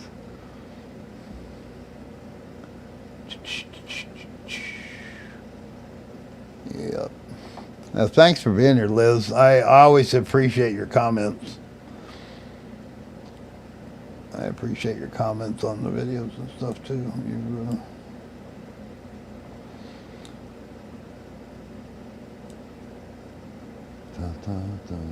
And everybody that's not aware, of course, there's not that many people here, so but Mark Stout is back, and he's back to doing videos again. So if you like Mark's content, of course, it'll be a lot of Sean Reyes, but if he's doing stuff every day, he'll have more than just that. But it's good. It's good to see Mark back to the YouTube. Ew, yuck! Allergic to grapes. Yuck.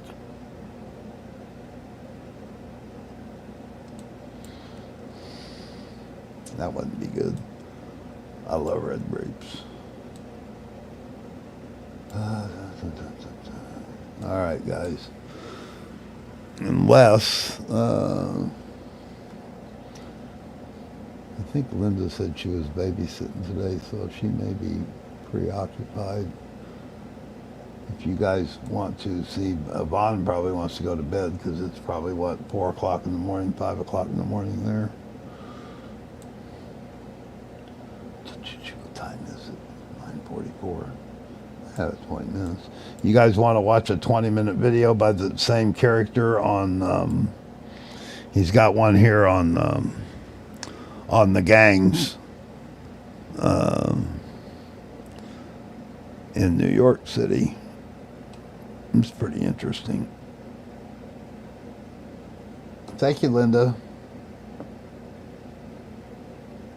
Yeah, she's there. She, I have to ask.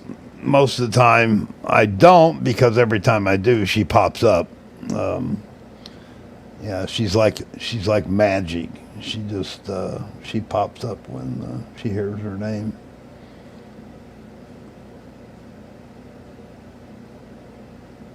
Yep, that's right, Chef.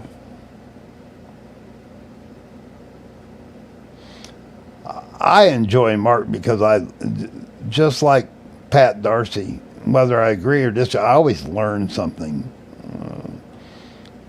When I watch a Mark live stream, I go away with some knowledge I didn't have before. He's been great to me. He helped me out. I was telling Rage this earlier. He helped me out with a letter that pretty well I still use it to this day. Whenever I get some kind of nasty threat from any of these people, I just put a fresh date on it and email it to them, and I don't hear any more from them. It's great, you know, and it put Amagansett Press in his place real fast too. Yeah, a lot of people have been around a while criticize Mark for what he was, and to me, that's what makes him brilliant. That's what makes him what he is, where he came from, and his transformation, and his, you know, he's more than a jailhouse lawyer, but basically, if you want to simplify it, he's a self-taught legal scholar, a real legal scholar that's been recognized as such. You know, it's not anybody that can write their own papers and it be accepted by the court on the level of a licensed attorney, which he has, and that has happened. And he's had state legislatures. I think he's still working with that guy in Florida. So yeah, he's a brilliant mind. I have no idea what his IQ is, but I promise you, it's not in the basement. He's a sharp cookie. Sharp guy. All right. Well, I'm going to play this, and if y'all bail out, I understand. It's pretty interesting. I'm going to guess. I don't know if DP will go Thursday or not. I don't know what's going on. If not, I'll be back next Tuesday, hopefully, with something, unless I get Unless I get wound up in some of this stuff and end up going mobile, which we'll see. Hold on here. Let's see what's going on. Getting a message.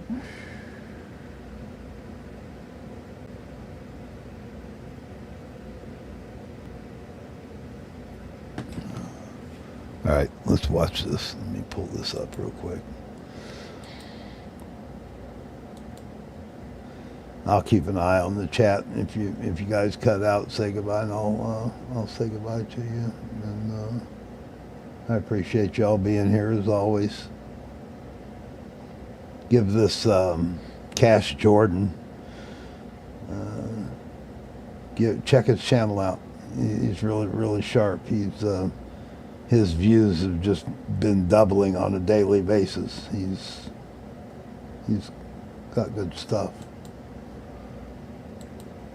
This is Gangs Start Arming Migrants in New York City. Migrant came face to face with the judge this morning. Now, he made a shocking confession to authorities, saying that he is a member of the vicious Venezuelan gang Tren de Aragua, and that Good night, that Chef. gang Thank you. is smuggling Appreciate you. firearms into migrant shelters. So apparently there are now weapons and gang members inside some of the city's shelters for asylum seekers, like this one right here, which creates a dangerous environment not just for those inside these controversial facilities, but also for everyone out on the streets of this city, where police say their battle with a notorious, dangerous gang is just getting started.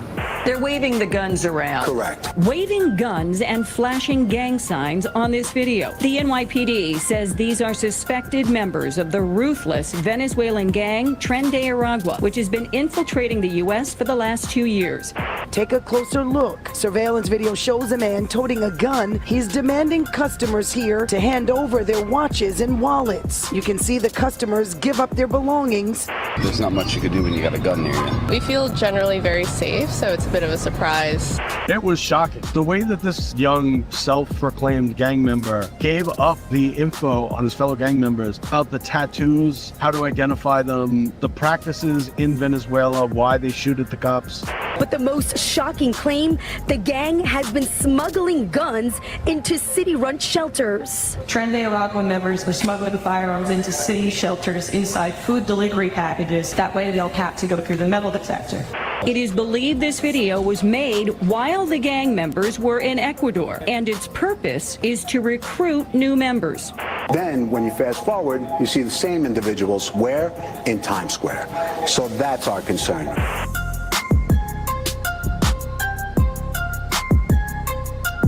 New York's shelter system is now under scrutiny after claims of weapons being smuggled inside. And although critics are going to say this is an I told you so moment, what nobody's talking about is that this doesn't just prove New York is a sanctuary for immigrants, it's also a sanctuary for those who wish to live a life of crime. Because why on earth is it that New York has been selected by these gangs as the training ground for their new and growing US-based army of operatives? Certainly it can't be the weather that's brought these thugs to New York, with the intent of stealing and committing violence against not just the people of the city or other asylum seekers, but also its police force, who's trying to do its best to protect everyone here while dealing not just with militant gang members, but also a militant legal system, which protects those very same crooks after the police do their job and make an arrest. And critics say that right there is the real reason why we've now got a gang problem inside some of the shelters, because although 200,000 people, more than that, have come here seeking asylum, a small minority are able to work the system in their favor. Because this is a state with laws that mandate every criminal who steals or commits a low-level assault get released after they're arrested and let back out on the streets to continue their lives of crime, just so our progressive judges and politicians can sleep peacefully at night, knowing that nobody's gonna have a criminal record on their watch. But at the same time, moped-related robberies are up, attacks on police are up, and everyone in charge of stopping this wave of violence says it's bigger than any of us realize. Because that's what the latest gang member to attack the police told them.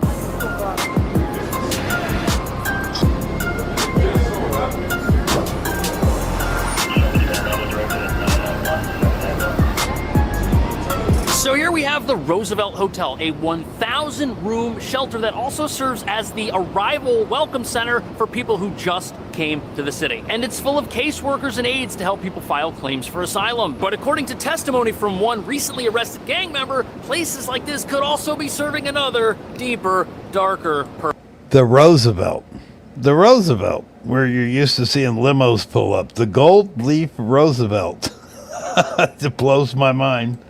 Bernardo Raul Castro Mata, the Venezuelan migrant, came face to face with the judge this morning. Now, he made a shocking confession to authorities, saying that he is a member of the vicious Venezuelan gang Tren de Aragua, and that gang is smuggling firearms into migrant shelters. So the gentleman in this story was arrested for attacking police with a firearm after they were trying to arrest him for doing something else, which was riding his moped the wrong direction down a one-way street, which in New York, which is full of people, is very dangerous. Now, the police have been going after moped-related traffic violations because they say it's ground zero in the fight against gang-related purse and watch snatchings. And although progressive experts say cracking down on minor crimes is bad for society, police say it helps them find and arrest dangerous criminals who also commit other crimes. Which is exactly what happened when the gang member in question was captured by these two heroic officers. But what's truly frightening are the detailed revelations he gave to authorities about how he was able to obtain weapons and how weapons are proliferating throughout the shelter system in New York. He told cops he worked for DoorDash and received the gun from a friend. Tren de Aragua members are smuggling firearms into city shelters inside food delivery packages. That way they don't have to go through the metal detector.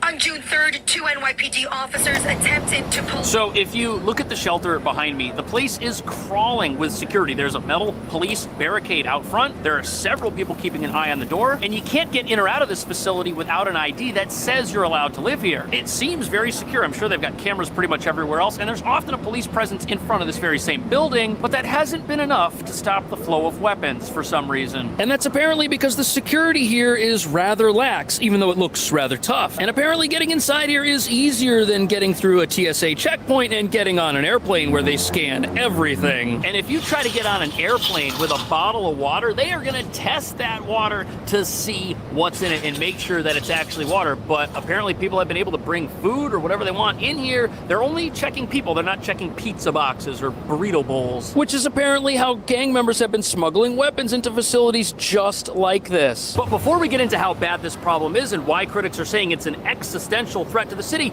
it's important to understand that these shelters, the more we learn about them, from the food that's being served that makes the people inside sick, to the gangs that are now seemingly operating with impunity while inside them, all of this makes it look like these places, which are shelters, they're supposed to rehabilitate people so that those people can live normal lives. It makes it look like they're failing in that mission and that they may never accomplish it. On top of that, the shelter system here is so overcrowded that people are evicted after 30 days for single adults and 60 days for families, which means not only are these places failing in their mission to help the less fortunate, they now have to accomplish that mission in as little as 30 days in some cases. And now we're learning that the gangs that may be operating in facilities just like this all over town are some of the worst, not just in America, but in the entire world. In court this morning, the ADA says Mata also said that shooting at police officers is what they do in his home country. It is common practice for Tren de Aragua gang members to shoot Good night, at police Yvonne. officers. Thank you. Venezuelan police officers shoot at gang members for minor infractions. Venezuelan police officers get shot often in my home country because criminals feel there is a... All right, Liz. Thank you. Good night. Good night, Yvonne. That's about it. We're just about down to nothing. You guys be safe, and we'll see you next time. chance of getting away. He was once... Right, so we're not just talking about a merry band of robbers who are stealing from the rich to feed the poor. That's not what's going on here. And apparently these gangs operate with a code of violence their members are forced to adhere to. And unfortunately, these criminals have found a recruitment goldmine in the city's shelter system, which have housed hundreds of thousands of people, many of whom came here seeking a better life and job opportunities critics say they were not dissuaded from believing in as they checked into these very same facilities. But sadly, the situation now is such reports that if you go by many of these places, you'll see people hanging out all day with really nothing to do. They're not here accomplishing the purpose that they set out to accomplish, and that's gotta be frustrating. But it's not an excuse for criminal activity. But even though the crime we're learning about is due to the actions of just a small minority of people, police have discovered something much more frightening than anything we've discussed so far as part of their investigation into what these gangs are really up to.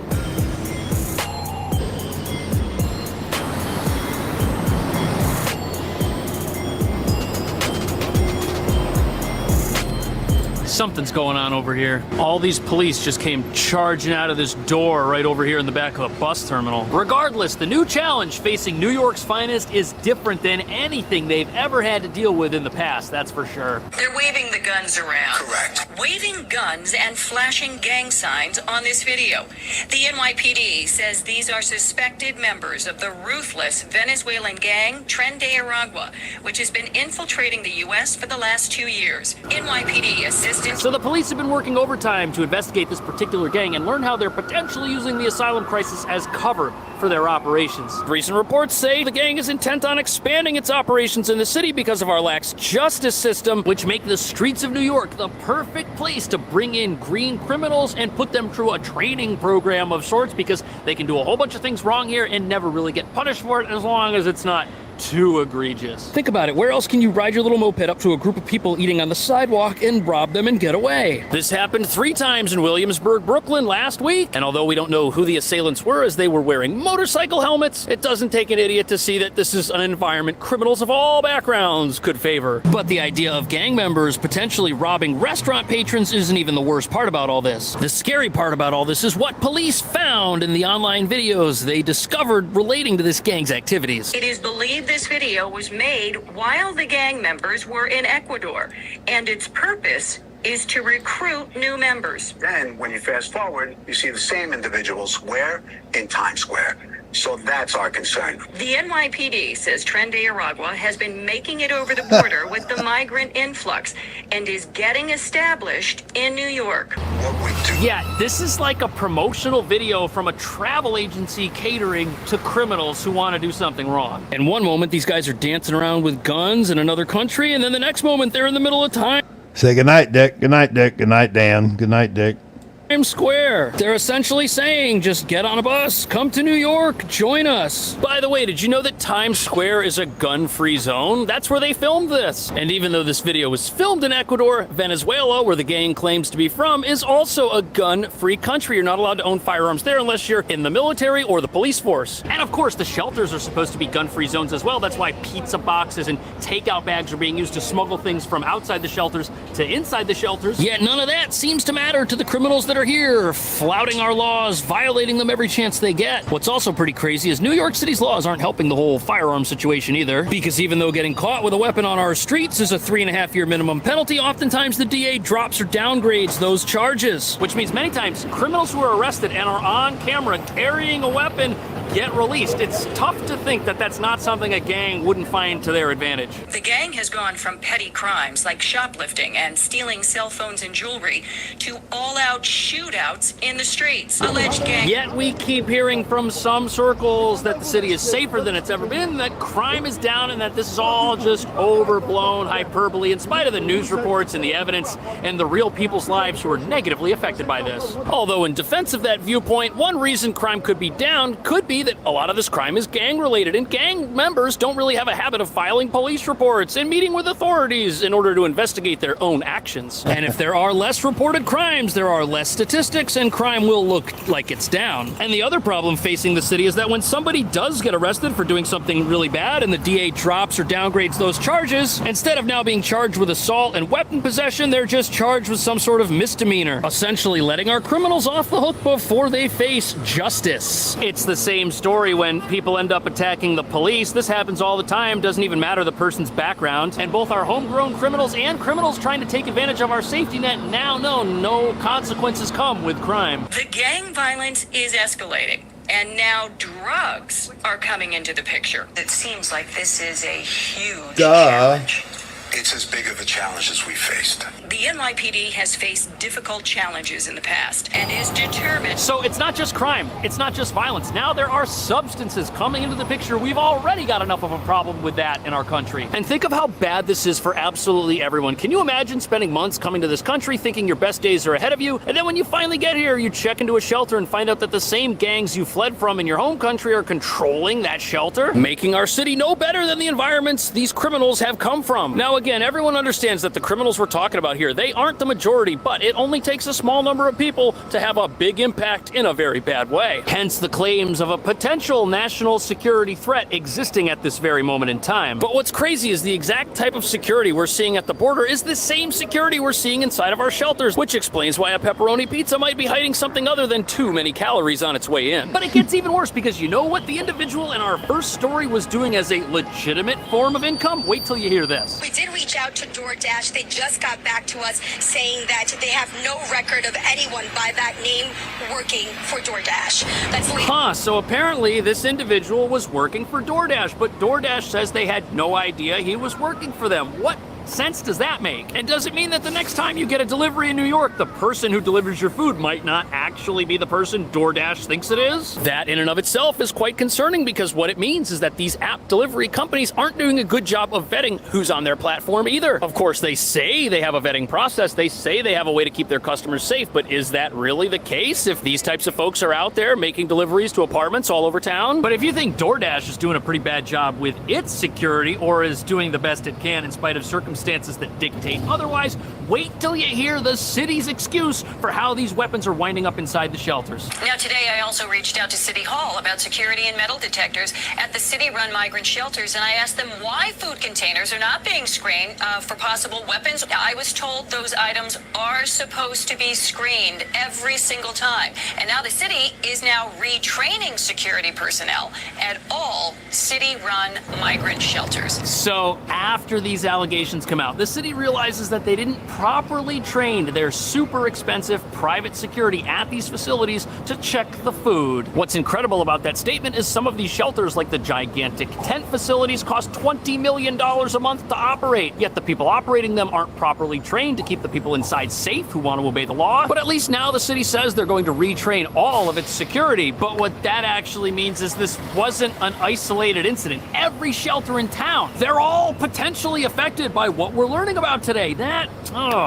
It's not good. And critics are going to say all this is doing is shedding more light on how mismanaged this whole process is and how it needs to change. Yet at the exact same time, thousands of people still come to New York City every single week from the southern border, and they need a place to stay, which means that the asylum crisis in the city isn't going away anytime soon, in spite of its imperfections. Which means the real question in front of everyone in New York City is, how do we get the shelter system under control and make it safe for the very people who are in it and who need help to live normal lives and get back on their feet, which is the purpose these shelters are supposed to accomplish in the first place. How would you go about doing that? Let me know what you think about this new tale of organized crime taking over our city. Thanks for watching.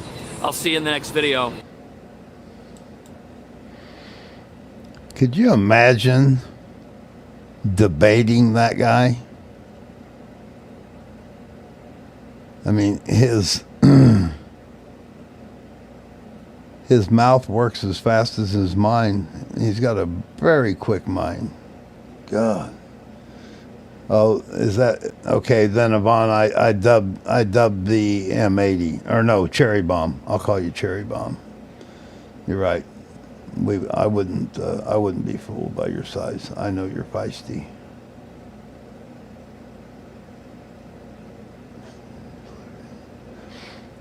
Yeah, Linda, do you remember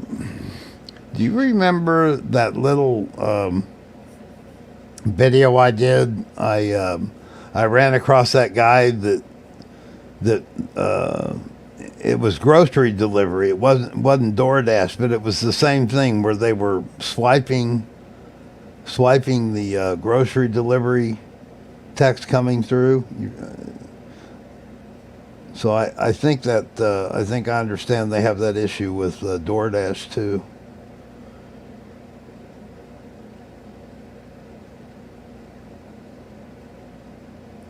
They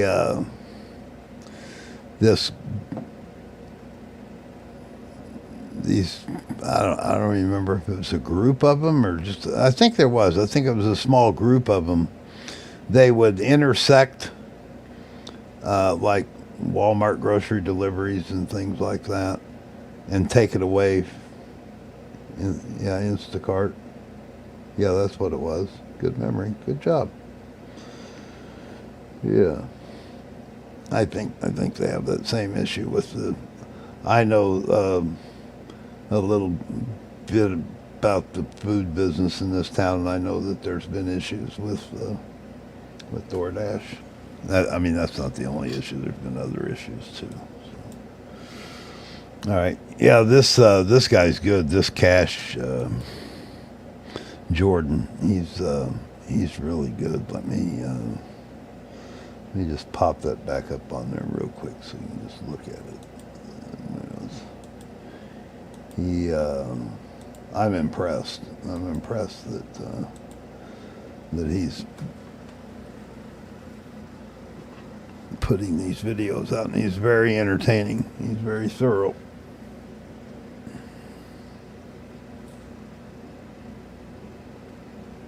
Walmart delivers, yeah.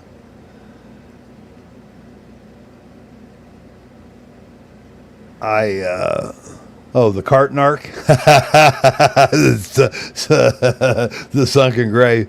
Did you get to see the cart narc in action? That guy's a dweeb. I'm sorry. That's the cart narc. And by the way, Linda, while that was playing, I did go over to, I went over to Bobby's channel to see if he had any content. And he just had a couple. Yeah, well, I mean, he's got videos up there. I think there was a house fire at 5 a.m. Check him out. Let me see what he's got on his channel. Good old Bobby. Fried fish Bobby. Yeah, 5 a.m. structure fire. This guy's a trip. There's a couple of you in here that probably aren't familiar with this guy. Hang around a second. Sunken grave, don't take off yet, and I'll turn you on to one of the one of the more entertaining frauditors. His name's Bobby. He goes, his channel name is Cape Cod Cop Watcher. And let me see if I can, by random, pick out a video that might look like it'd be a good one. Let's see. Cop breaks the driving law. Watch the whole video. Okay, yeah, the cops just laugh at him. Yeah, let me pull this up. See what Bobby's up to.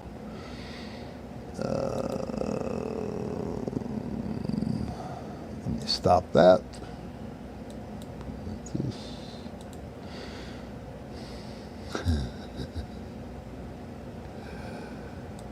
Okay. Oh, Bobby, Cape Cod Cop Watcher.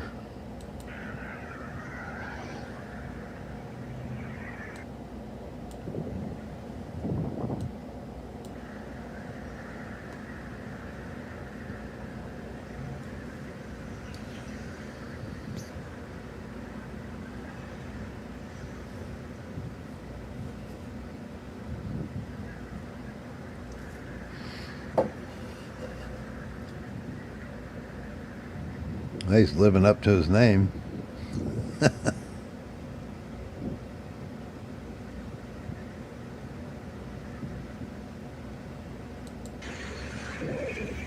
getting a cam back. Cam back. Yeah. Yeah, you know it. Just got cop watching here. Got him.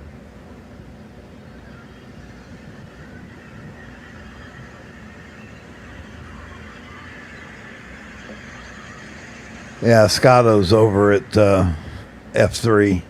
I looked in there. They're still live.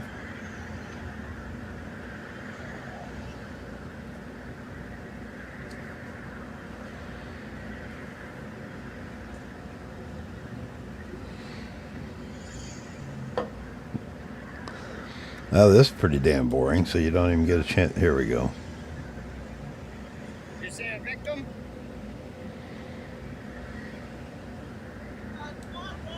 You know it. Cape Cod Cop Watcher.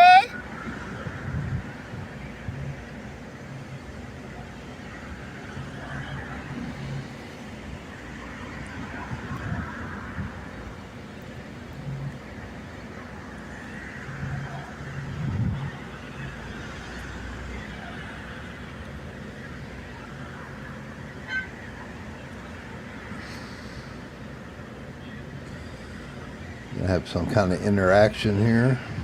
Them all go with a warning. You sure you ruin his day? No, travel too fast. You working today or not? What you look like? I work every day looking for you punks. Looking for you punks. Violating people's rights. Next time when you pull somebody over, make sure you're not blocking the sidewalk. Make sure you don't block the sidewalk. Piggy! Put your seatbelt on, too! Put your seatbelt on!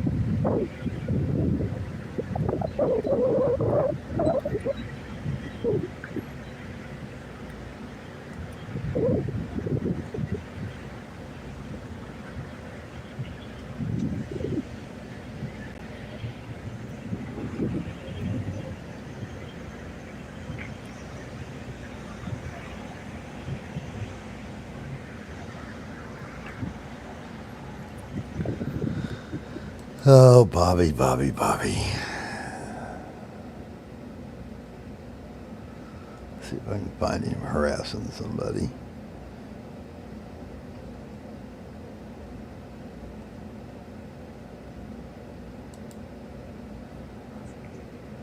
Yeah.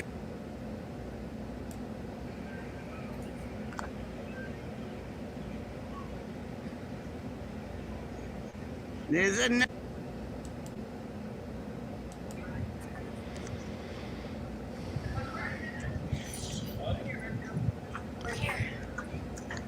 going to the cop hole.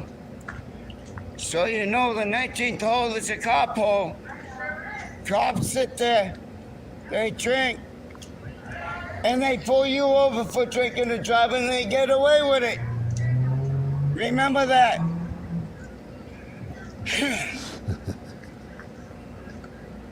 That's why I just made a cop run away from over there.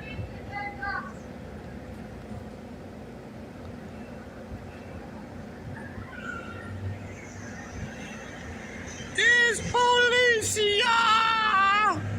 Fuck the police. Fuck them.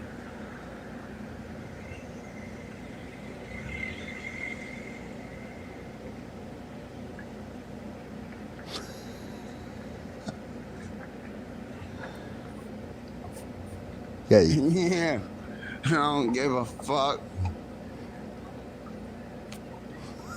Really fucking don't.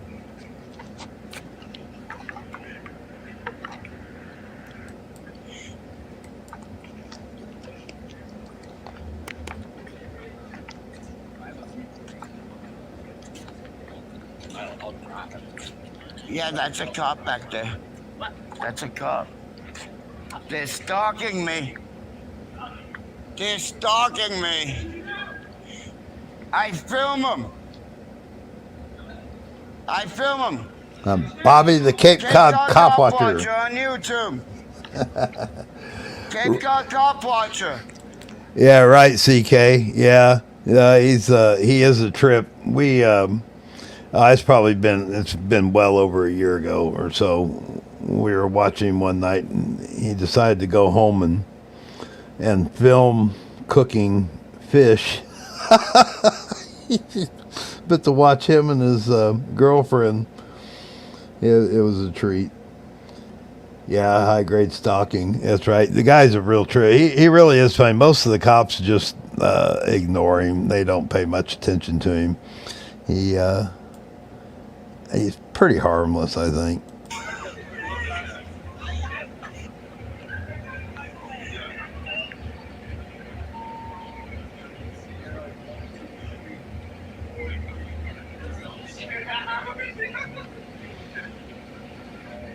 Yeah, for peace of justice. He's sober. Let him drive. He's gotta be sober. He's gotta be sober. It's a loss of order.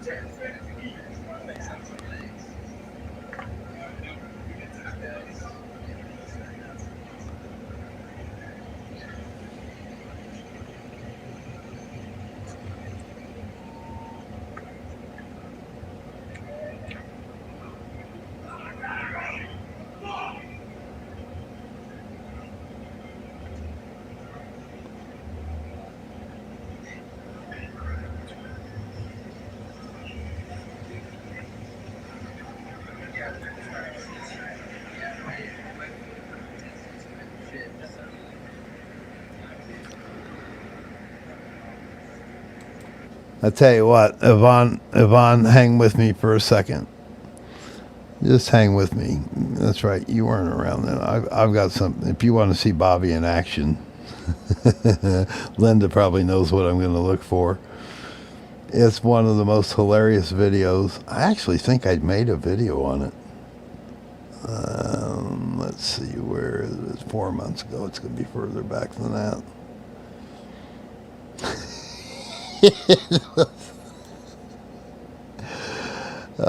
It was definitely comical. I don't have time to watch the whole thing, but I'll give you just watch a few minutes of it. It'll give you a good idea. Have to give Bobby credit in the video I'm looking for. There's Bobby right there. There he is in the white hoodie.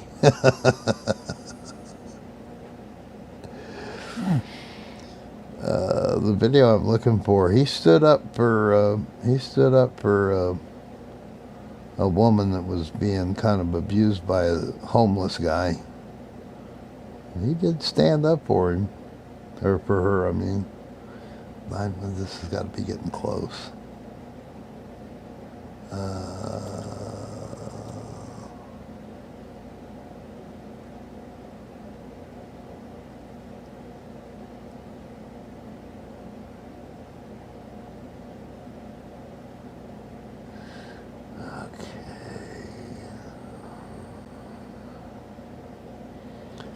Got to be right in here somewhere.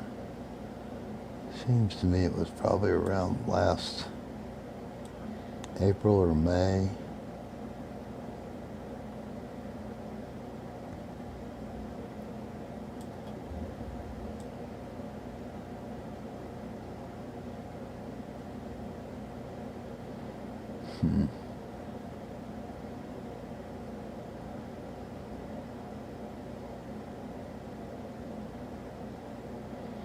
Well, shit. Thought it couple copies.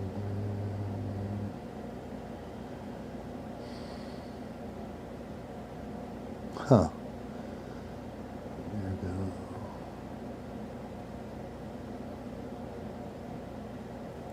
There we go.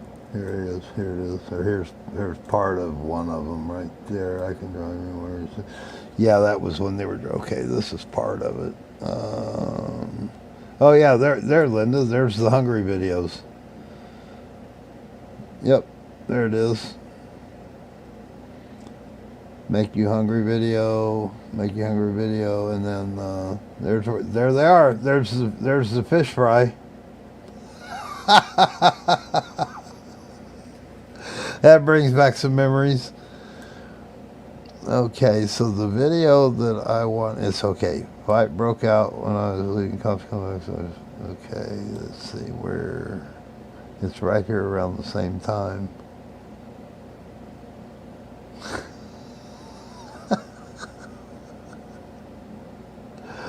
Oh, Bobby. Okay.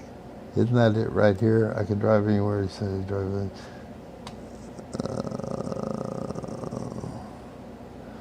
Yeah, maybe he doesn't. He may have pulled that video down because it did have that altercation between him and that guy. That looks like part of it right there, but I don't. It's not the right title.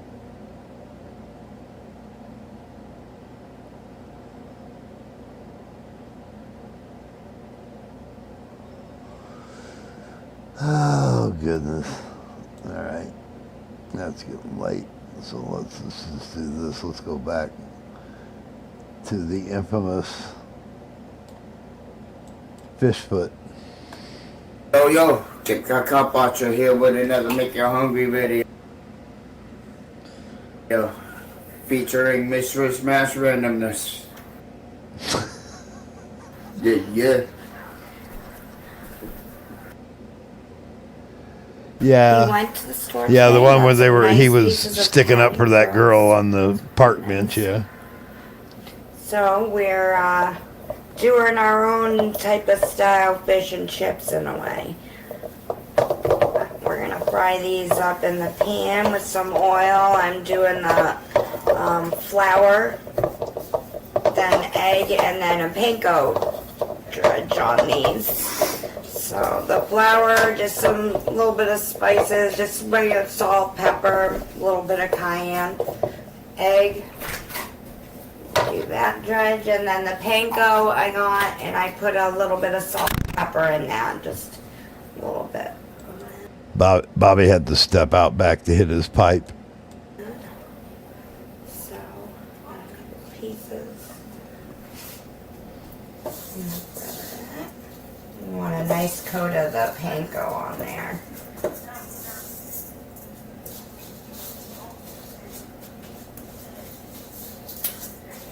Yeah. This is gonna be delicious. I love fish and chips. This is the first time I've done it like this myself. And we just got some of the potatoes in the oven. Onion in that, garlic, all kinds of good stuff. I wish I had a way to send a clip of this over to Scotto. What? Can you see that? Sorry about that. I had to go shut the camper. No, you didn't. You went and hit your pipe. Good thing you're keeping an eye on that. I'm on my last piece here. Yeah, I can't wait to eat it. I love my fish and I went to the bar, had it. I'm like, you know what? I haven't done anything in a while with seafood, so here's some haddock for you. You tell me he didn't just go out back and hit his pipe. Cod. I would love to eat some cod right now, but cod was more money. Sorry, haddock. Get that egg batter on there. Good though. Catch that.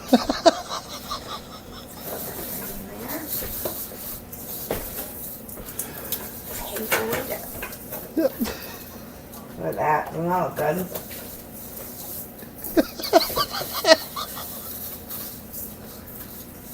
Looking good. Hell yeah, I can't wait to go. I love the food. Alright. So, I got those pieces done. So what, you got those right there? On this one. God damn it. You're getting it all over every place. That's okay. Where every place on the... Oh, well, my hands are a nice panko. We'll fry those fingers up. Just kidding. Look at those. Got a nice panko coating on there. I don't know, I'm trying to come through and give you a nice view. Of course it's his piece. Look at that. Yummy, yummy, yummy. Yeah, look at those hands. Aren't they finger licking worthy? Alright, we'll be back right before we put them in the oven.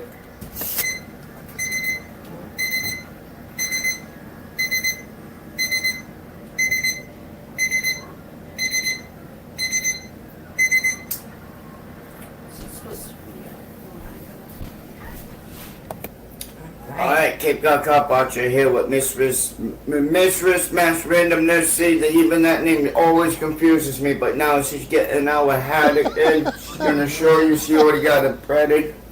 I showed you that part earlier. So we're gonna pop it right in. I got the oil at about between, you want 350, 375. And you only need it to cook on each side 1 to 2 minutes or so. You want it nice and golden brown. Look in there. And it's cooked perfectly. I tested the temperature on it too. You just want to make sure, you know, any extra grease you want to, you know, so we're going to flip that. You want to make sure you're getting any extra grease. You don't want it to get too soggy. It'll be nice and crispy. Looks delicious. Look at that. That came out nice. I got one in the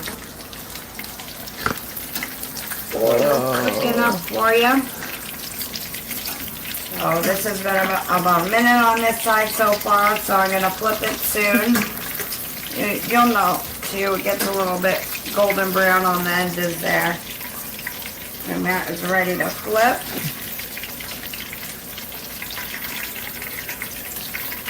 Oh,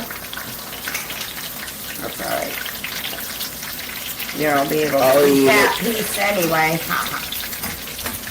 I'll eat it. You'll always eat it. Those came out perfect. Badass. Had it. And we got our little potatoes to go with it, one of our favorites. And if she wants to bring. Oh shit! I'm sorry. What'd I do? What'd I do? Oh no! I screwed up. I thought I was on another browser. Oh well.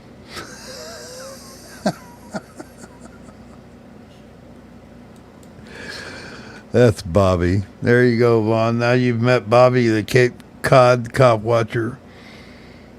Infamous. Yeah, I don't know what I did there. I thought I was on another browser. Sorry. You were just getting ready to pour the tartar sauce on it too.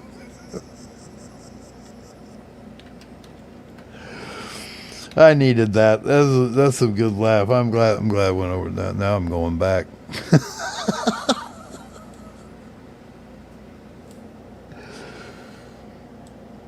Damn it. Oh, that's what you get for not paying attention.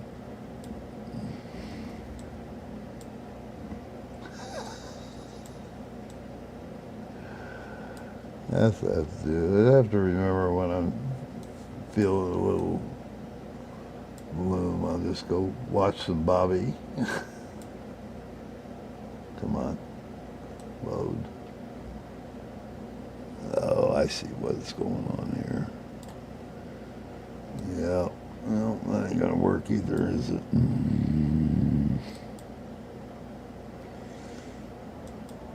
Cape Cod Watcher. Somebody said what language they're speaking. Yeah, he's definitely got a tongue of his own. There we go.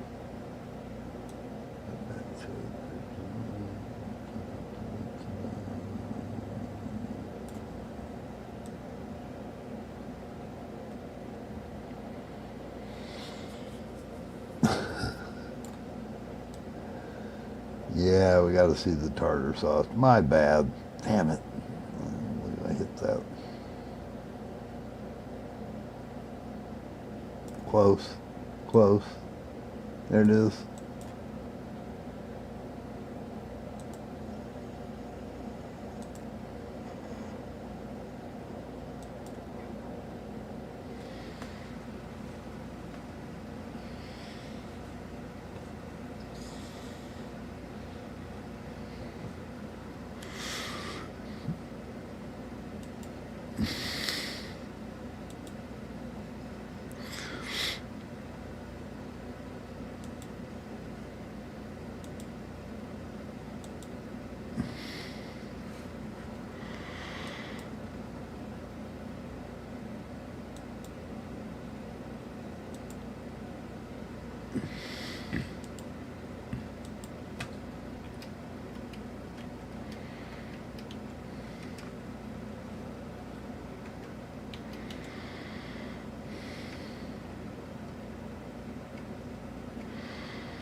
video was.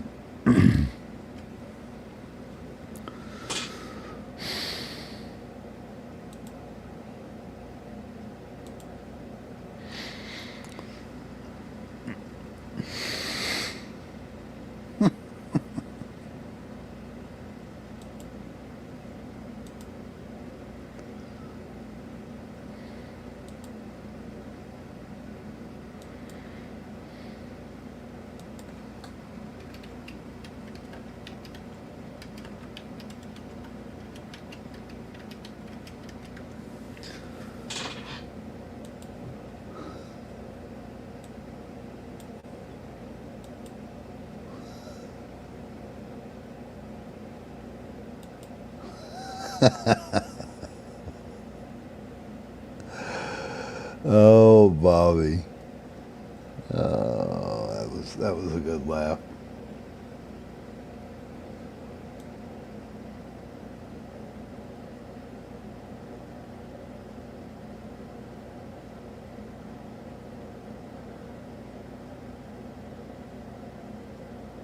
Yeah, I can't remember what the name of that video was. Here we go. Oh, yeah. I used this scene in one of my intros.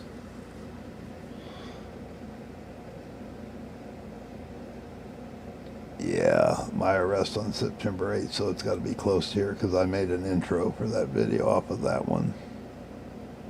That was the one where she asked him if he knows what the First Amendment is. And he says, do you?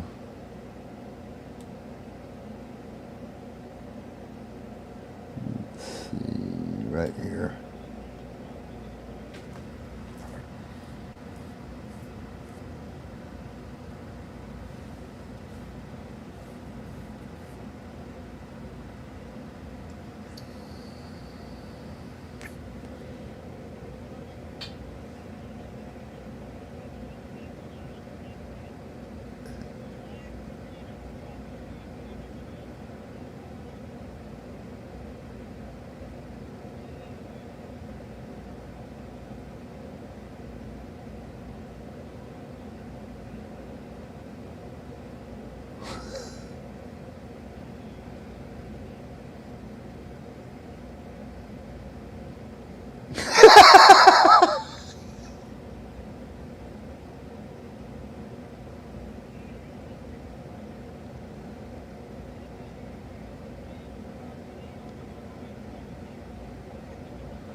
You guys can't see it? Are you kidding me? It dropped it? Oh my God. Oh, why did it drop it? Oh, I see what happened. Oh, yeah, I know, Linda. I hear you.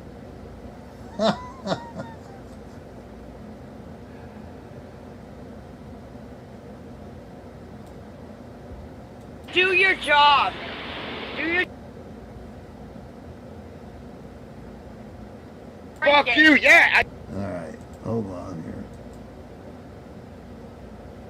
There it is. It's up there now, isn't it? Yeah, it is.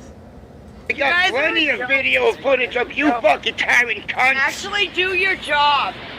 Do your job. Go. Do you know the First Amendment? You know the First Amendment? I think you know it better than I do. I do. Can you state it? Yep, you're under arrest. You're under arrest. Yep, you're under arrest. You're disorderly. You're disorderly.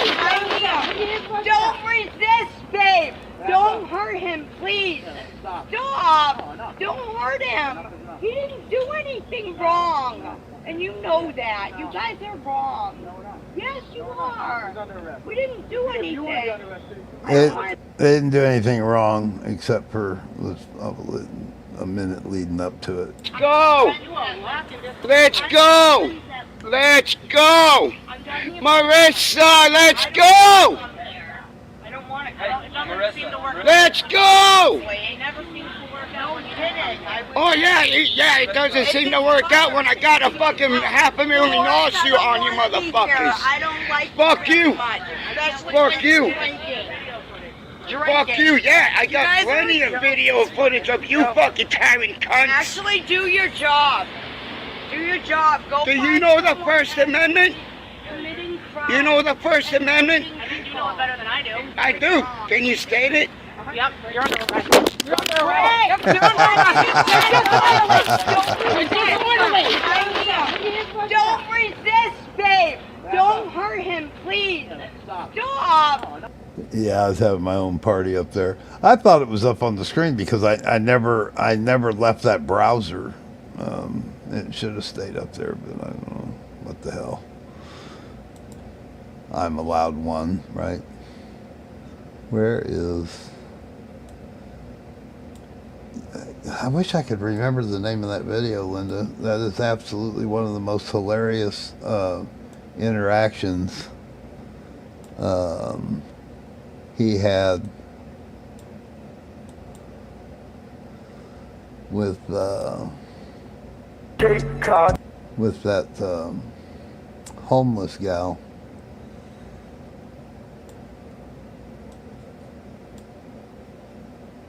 Bobby.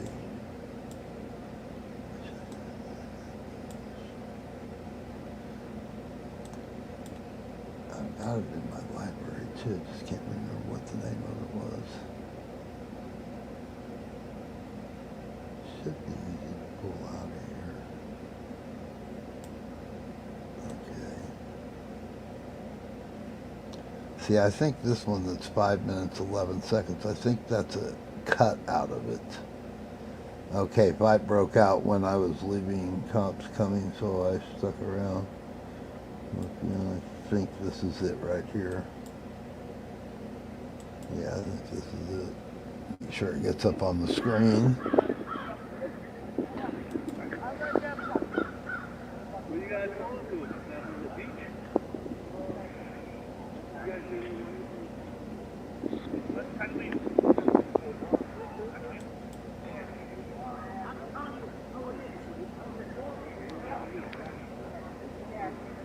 No, that's not it. It would already have the interaction with it. That's not it, but that's close. That's real close. That's that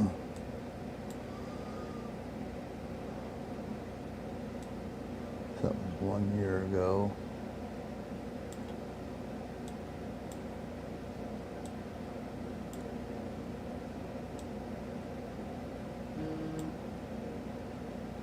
Shake and bake pork chops, part 2.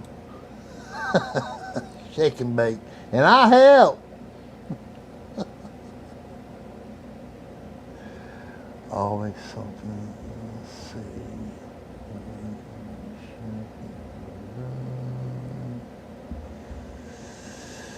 Where part 3. Yeah, this has got to be it right here because it was like a 2 or 3 part video. Yep, here it is. There's that guy. Here it is. This is just for you, Yvonne. He's going to stand up to this guy, and it's actually pretty funny. And I'm proud of him. Can you just walk with me? They're trying to hurt me, Teresa. If you care about me, walk away with me and talk to me. I'm not going to hurt anybody. I did not go out with Reggie. I don't care. I'm not accusing you. You're accusing me. Of what? I just want to talk to you away from here because these What people, did I accuse you of? These Don't touch people me. want to hurt me. You love me. No one touch me. Teresa, can you walk with me? I don't want to talk to you in front of these people. She wants nothing to do with you guys. Get the fuck away from me. She wants nothing to do with you guys. She wants nothing to do with you guys. Beat it. Teresa, I'd like to beat it. Can we just? No, she's not going with you. Teresa, I'm not talking to you, motherfucker. No one's going with you, bro. Beat it. I love my girlfriend. She's coming with me. I'm I miss not. you. She's not your girlfriend. I want you to be. I'm sick of fighting with you. I want. There's no one left. Teresa, you left me. You took off on me. I was here in the band saying you took off on me. I don't want to talk in front of people. Listen, I don't want to talk. There's a show going on YouTube. This is Josh Messina. He's a womanizing motherfucker. Okay, I love you. He abuses women. Josh Messina. You all day. This is Josh. Hey, look. Trying to hurt us. That's Josh Messina right there. He's a woman. He's a woman abuser. Look at what they're doing. I love you. All right, get away from everyone now. Can you just walk with me, Teresa? I'm not doing this. No, she's not going with you. About you. She's not going with you. She's not going with you. Get over it, bro. Get over it. Could you walk with me? I love you. No. Get away from me. Back the fuck up. Get away from me. Get away from me. Keep your hands off her. Get the fuck off me. Keep your hands off her. That's assault. No, that's assault. I want to walk away. What you just did was assault, motherfucker. Get out of me. Go sit in the bathroom and throw your underwear around again, bitch. She doesn't want you to I don't want Leave. Leave, Josh Messina. Leave. Leave. She wants nothing to do with you. I love you. Beat it. Beat I it. love you and I want to be Beat with you. it. I asked you nicely to walk because I knew they were going to do this. He does. Can you walk with me? She just said walk away. Walk away. She said she just told you to walk away, guys. Walk away. Before, babe, hold this phone. She does not want you to be You wanna near fuck her. around? She I does will not fucking pull you back. want you here. I will go to jail for fucking you up. She I does would love not it. want you here. She doesn't want you. Get over She doesn't. I No, love you. Teresa, I don't. really want to talk to you away Teresa, from me. don't. No. Because you're trying to hurt No. us. You're trying to hurt her. Josh, go You're away. a womanizer. I You love beat her. No, you don't. care about you. You're a liar. Get off me. He's Don't lying. touch her. Don't. me again. She doesn't Don't want touch- you what to are you touch gonna her. do? She doesn't I'm a want you fucking in man, her bro. face. Get out of her face. I'm asking. Get out of her face. She doesn't Get out want to of go her with face. On you. my face. She does not want She to doesn't go want to with go. She told you. you to walk. Multiple times. Walk. Go away. You don't want her. You Go don't beat away. the fuck out of her. I love Beat you. the fuck out of me. I would, but you got me on camera. So Go away. Anyway, I want What? You've been asked how many times. Go away. I want to talk. Go away. All of you. I don't want to yell. I'm not yelling. Don't I'm not touch. yelling. She's saying don't touch her. Again, dude. I got it, Bobby. You did not. She's got it. She's got it. I already told the cops I'm going to Look at them. Do you see what they're doing? He's been asked. Bobby, I got He Teresa, I love was and care about you. asked No, you don't. to keeping you You away. left there in the woods for fucking 4 days, bitch. You don't No, love you don't. I want Go. with you. I want to be with you. Nah. Go. Okay. Go. No, you don't got it, obviously. That's why you were at Sharon's, right? That's why you were at Sharon's, Get off right? me. I can't do nothing to him because How's Sharon doing? No, it doesn't. Get out of But my face, motherfucker. hey, don't. You guys don't. I'm asking Bobby, don't. I'm Bobby, asking you to walk away. Bobby, No, she's not Bobby, walking. Bobby, I just. love you. She's got this. Leave her alone. She's told them now You're doing multiple wrong. times to leave. And it's gonna be. She has told them to leave. I Bobby, don't want Bobby, Bobby, I want to talk Bobby. to you. She has said I multiple love you. times. I really want to talk Leave. to you. He doesn't want to talk. She doesn't want Don't to. speak for So her. leave. She can speak for She herself. told you She's to told you. You motherfucker. Don't. Over me and Fucking do it. Go ahead. Fucking swing, kid. You're a fucking pussy. What you Get the gonna do, fuck bitch? out of here now. Guarantee I beat your ass. You're the one that gets arrested. Not videotaping. Yes, I am. Just me, right? Sure am. Because you pushed him first. Get out Get out of of her face. Go away. Get out of Go my away. face. Go Get out of my away. face. Go Get out of my away. face. Go Get out of my away, Josh. I don't have to. Now. Nobody wants you around here. The cops Nobody already likes want you. Gone. Get Go. out of here now. Go. Teresa, can you Go. No, she's told you multiple times. away from No, go away. Teresa, I want you to walk with me. Go away. I came here looking to talk to you. Go to make away. you interfere. Go away. That's why I asked you to come talk to me. Yep, that's why the cops were down here talking Yeah, good. to her and have been asked for you Teresa, to stay away. Teresa, can you walk So with me? go away. No, she's not walking with They're you. gonna come. She's not walking with Because you. they She won't told you to leave. walk. And you're not She told leaving you to with walk. them. No. They don't want. They asked him to make sure. Shut my face. I want to talk to my girl. Why do you think he's doing She's not your this? girl. Because the cops She's not asked your him girl. She's been to. my girl for 4 years. No, she's not your girl. I'm taking care of her. No, you have not. Bobby, You've been beating her. She's talking. Listen to her. She's You've been beating her for 4 years. Teresa, Because she doesn't want him to get in trouble. No, you don't. Go. He's lying. Just go. That video camera was on. Go. Teresa. Whether that video camera is not, bro, I'll still fuck you up. Cut. Just leave her alone. Just go. Josh, go. Leave her alone. You're gonna be fucking. Josh. Fuck out. She's not your girl. Look at this guy. This guy's been sitting on the bench the whole time. He just wanted to take a walk this morning. That's right. Chivalry isn't dead then. Bobby's really standing up for her. And she did say she wanted him. She didn't want him. She wanted him to leave. But Bobby's just so radical.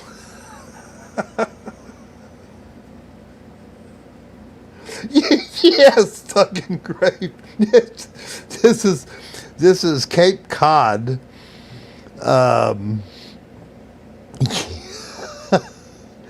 This guy's a trip. Really, if you want to get a good laugh, all you have to do is go to his channel. You don't have to thumb through too many videos to get a good laugh out of this guy.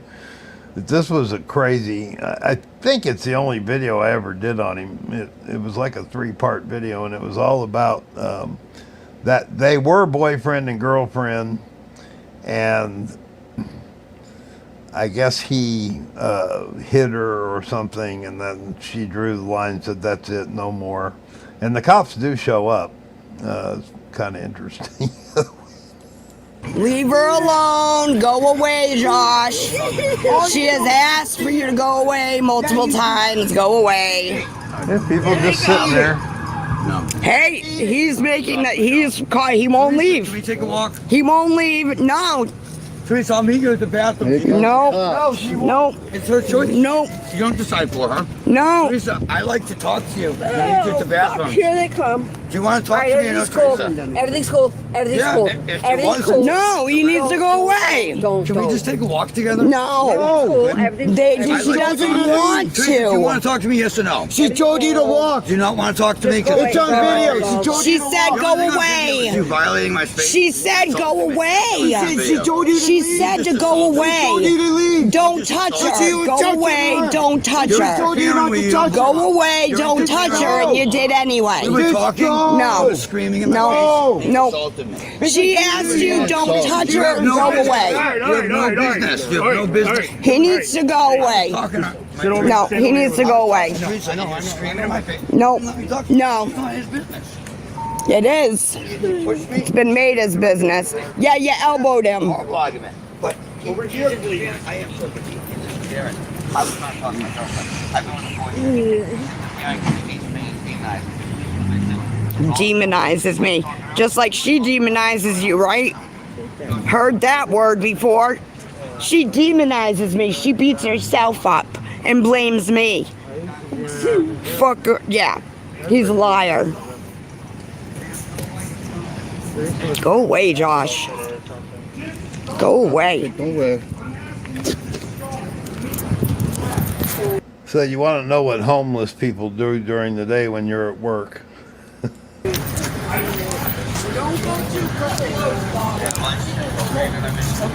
know. You know what? I'm asking you for a ride. Give me a hard time, I'll fucking somehow. You know what? You can ride. I know. And I don't.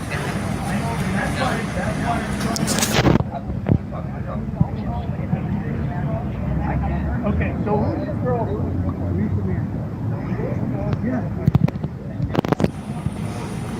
But they won't let her. But if she doesn't want her, she doesn't have to. They just gonna scream in my face. Okay, then let me talk. Okay.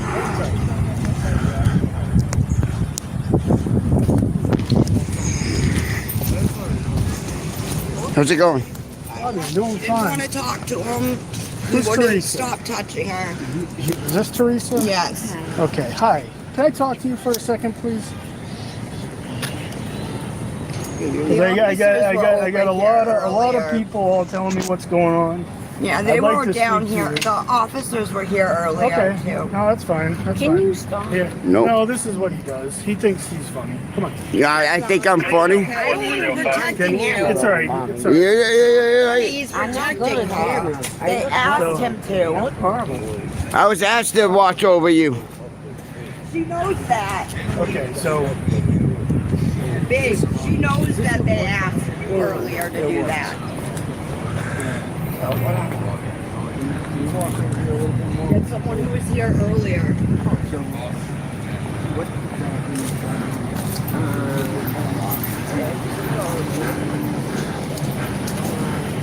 Well, Lisa, if F3 can do it, why not, right?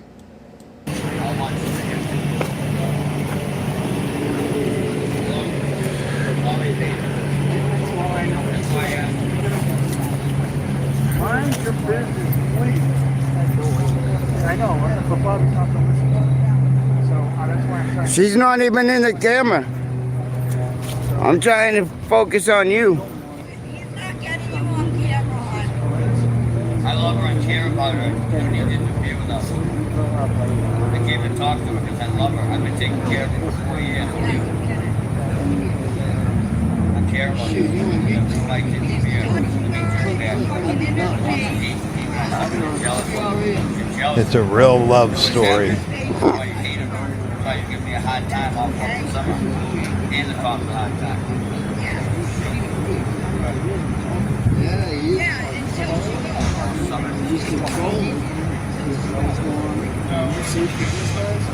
Bobby says he's protected.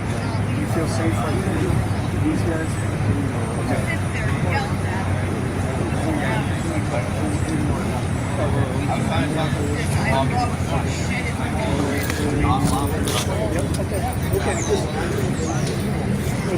I'm just making sure because I get everybody yelling something. You know, you're obviously the person who brought through this conversation. You're safe.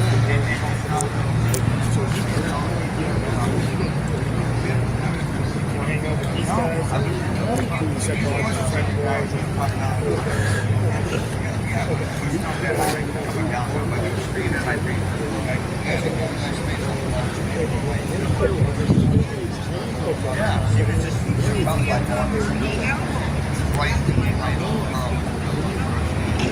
I appreciate it. Thank you very much. Okay, thank you.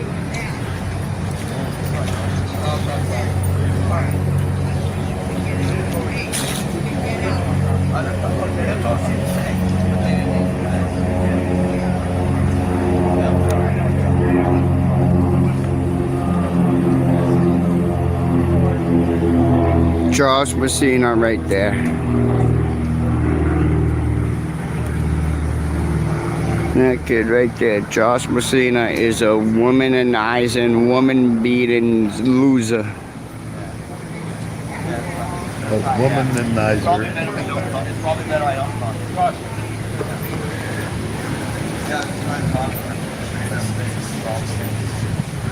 I know, but I haven't been together. So I can't talk. I am. But she's going to talk to them, like you said, but they get involved. I'm not on here. I was assaulted. I didn't assault anybody. Not right now. I'm probably, I actually have a love. It's got to be right. That's right. Yeah. You can't talk about it. Today, this morning, talking. I was in a frame of mind where I wanted to stay better. A frame of mind, a confrontation. But it never helped me to get to the point of water. Screaming white and right on the person and taking her up. And screaming, why did you get her up? Video. Fucking asshole. That's it. Fucking asshole. The last long summer, most of the day.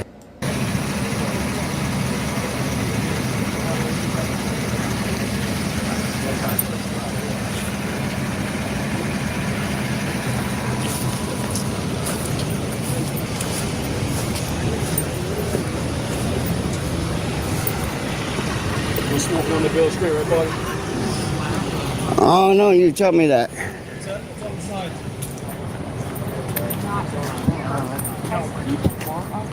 Oh my God, you tied me to a chair, you waterboarded me? Have you ever reported that? I don't know. We had x-rays at Cape Park. Yeah. 7 times I fractured my ribs. Yeah. Right now, then, like last week. Yep. So again, because it's no use. Okay. It's like they don't. I can't even cough. Okay. With it, Hey, can I get one of the papers?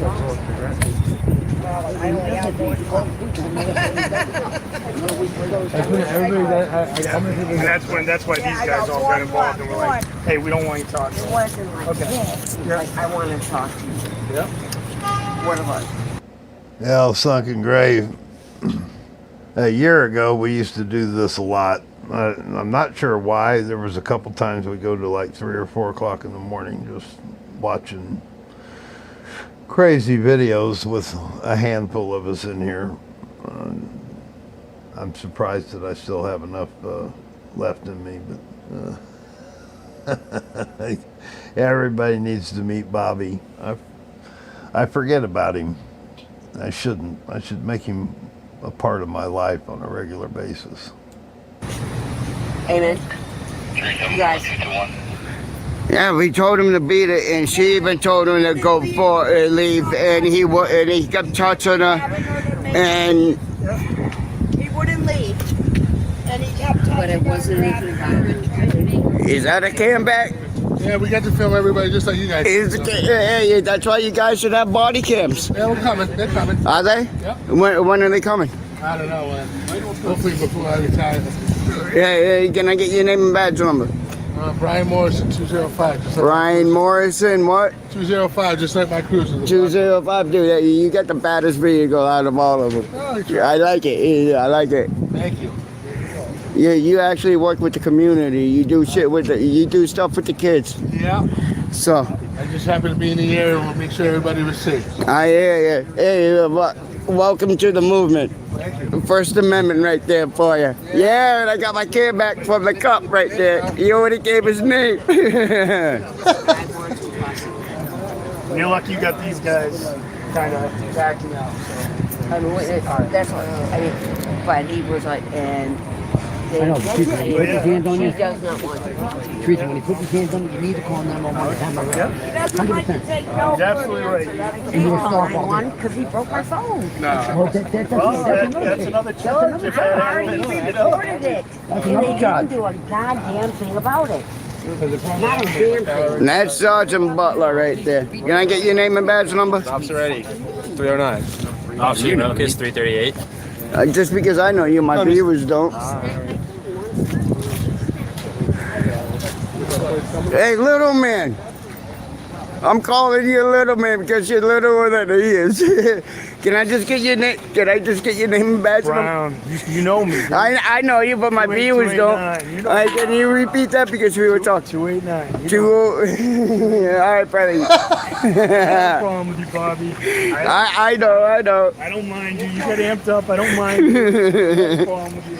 Let's see you. Hey, watch out for her, right? I'm doing my best. I know. Just don't get involved. Just call her. Hey, sometimes getting involved is quicker than you guys getting here. I know, but so you gotta be careful. Oh yeah, I know. Don't worry. I know what I'm doing. You should know that by now. I haven't seen you in a while. Yeah. You want to know why? Because I'm being good. I'm always good. Have a good one. All right, we'll see you later. All right, buddy. All right, y'all be safe out there. Thanks. I'm gonna go that way. So stand right here, right? Yeah. I'm in your way. You can't drive. I don't want to hit you. Oh yeah. By the way, this is a walkway, not a driveway. Yeah, I'm gonna go talk to her.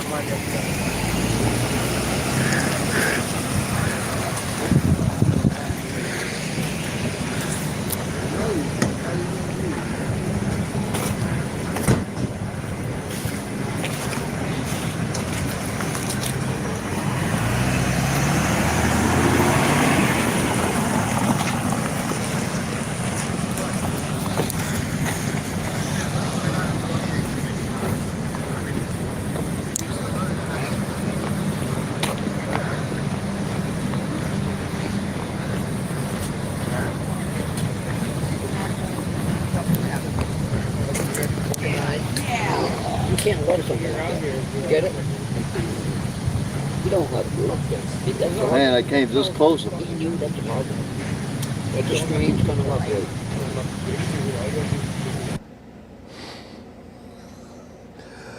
Bobby, Cape Cod, cop watcher.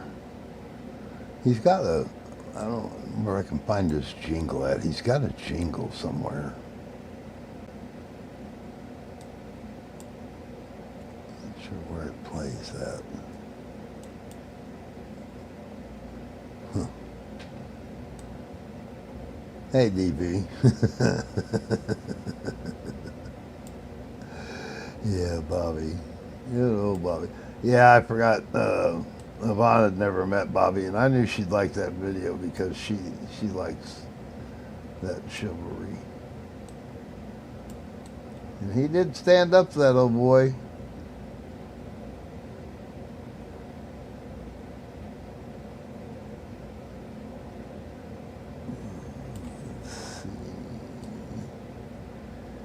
Where did the pork chops go?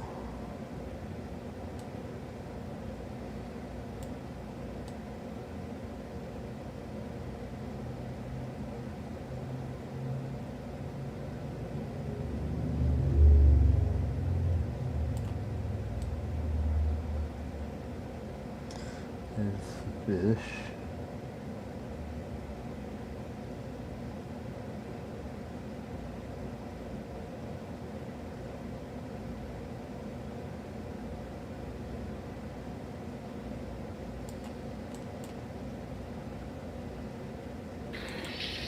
Got some food porn for make you hungry videos.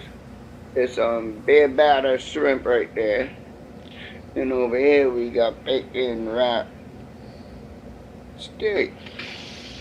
And this is for you, Devo. Yeah. If you haven't checked out Devo's Weed Chronicles, go over to his channel, like, subscribe, and share every time he goes live. Because it's nothing but a good time. And I also go up on his channel too, so you never know, you might catch Cape Cod Cop Watcher up there. Yeah. I'll be right back with the taste and show you what it looks like. Yummy. Awesome. Right there. Look at all this awesome. Bacon wrap steak. Look at that bacon. Yummy. You better eat that swivel, Yeah. Looks good. Right.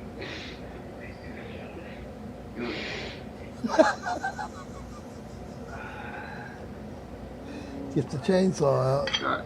Look at that. Yummy. You got the bacon down there. Look at that. Yummy.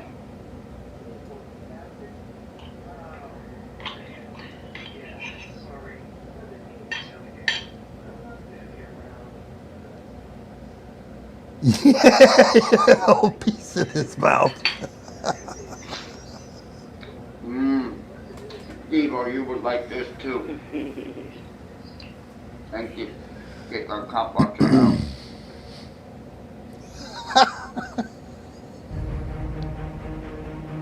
I always said you can't talk about dinosaurs until. Oh, Bobby.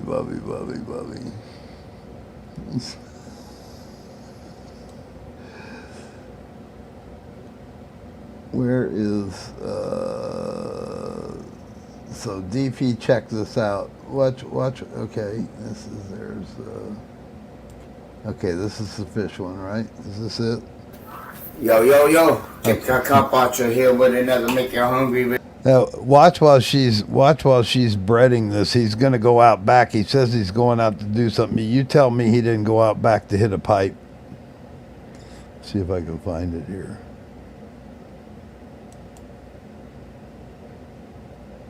Pepper, a little bit of cayenne, egg, do that dredge, and then the panko I got, and I put a little bit of salt pepper in that, just a little bit of that. So, a couple pieces. You want a nice coat of the panko on there.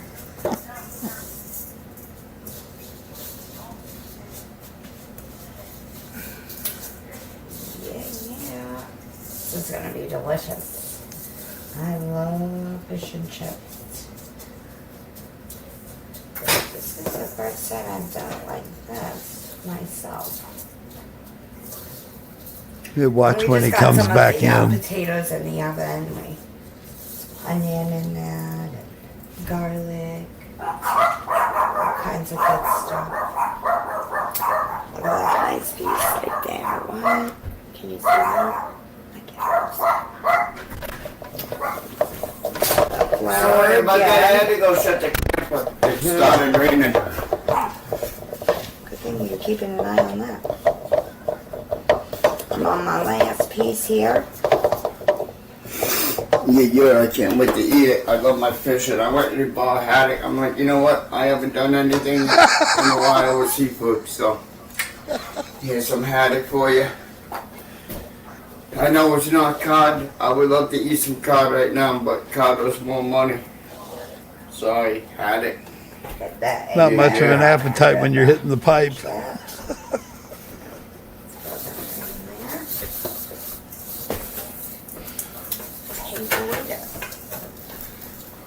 Look at that, smell good.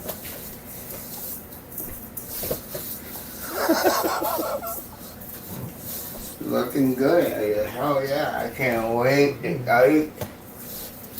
I love the food. Alright, so I got those pieces done. So what, you got those right there? This one. God damn it. You're getting it all over every place. That's okay. Where every place on the... Oh, well, my hands are nice panko. We'll fry those fingers up. Just kidding. Look at those. All right. We already watched this once. It's so obvious when he goes outside and comes back in.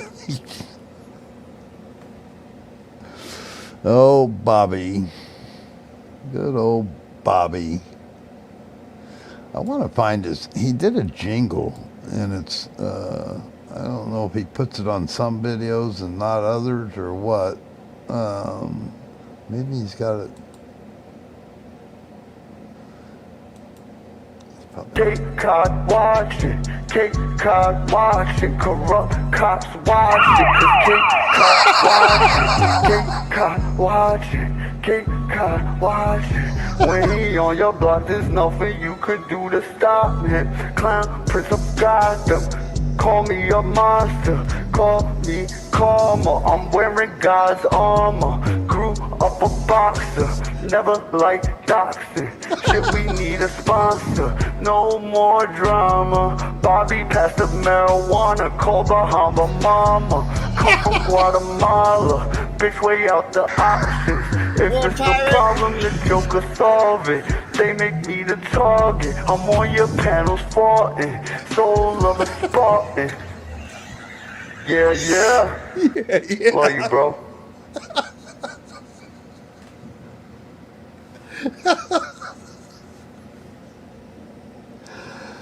Oh, I'm sorry.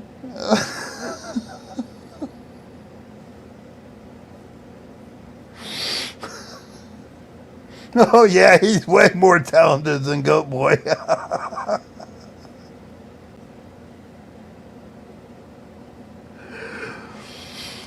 Oh, God. I think it's time to check out.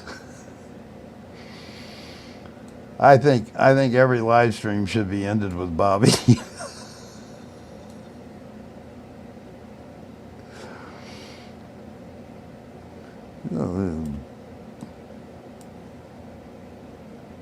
How you doing? Yeah, he's a character. Thank you, Yvonne. I'll put it to good use. I promise.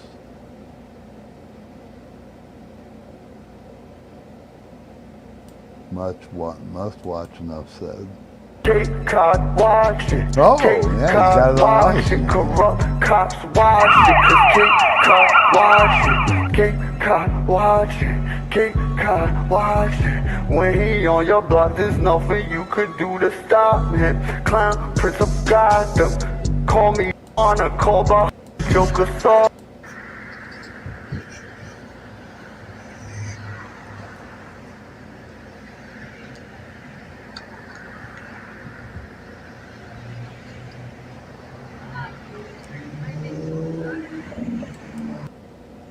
Well, did they even get did they even get the tartar sauce out when we watched it the first time? Because I didn't see it. I thought maybe it was on a different video. Miss Ninda. Yeah, because I the first time we watched it, I kept looking for the tartar sauce, but it seemed like maybe that was a different video.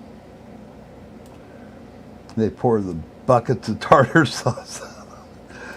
I need to go holler at Scotto and let him know that we're watching this.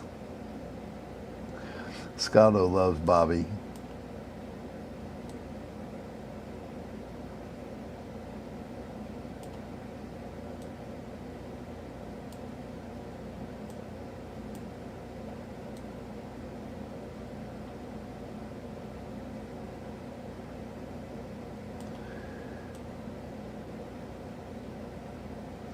All right, I'll take it to the end.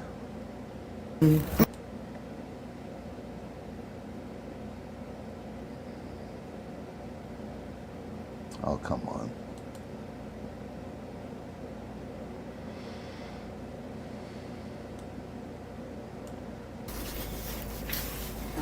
Obvious.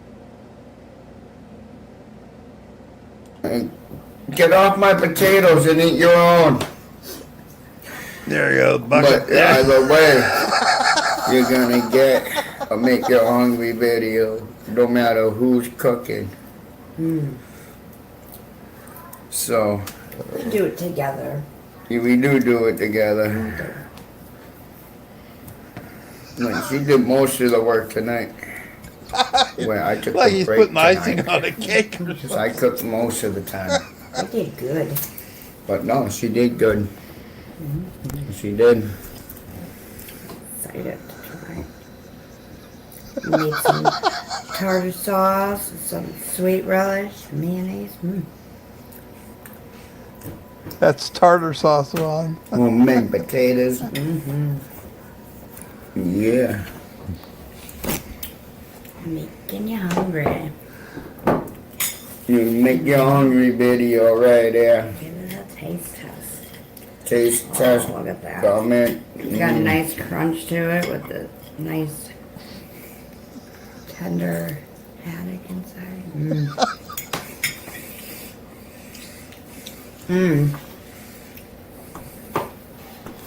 Yummy. You're gonna have to try that. Fantastic. Came out good. It's just not right that they're eating haddock though instead You of never cod. make your hungry video. Take that cod watcher Mistress Mass Randomness. out. Y'all have a good night. Peace. Take your cod watcher with another. Make your hungry video. Over and out.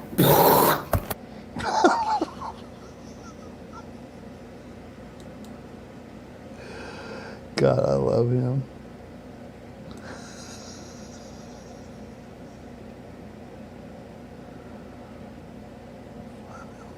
What the hell?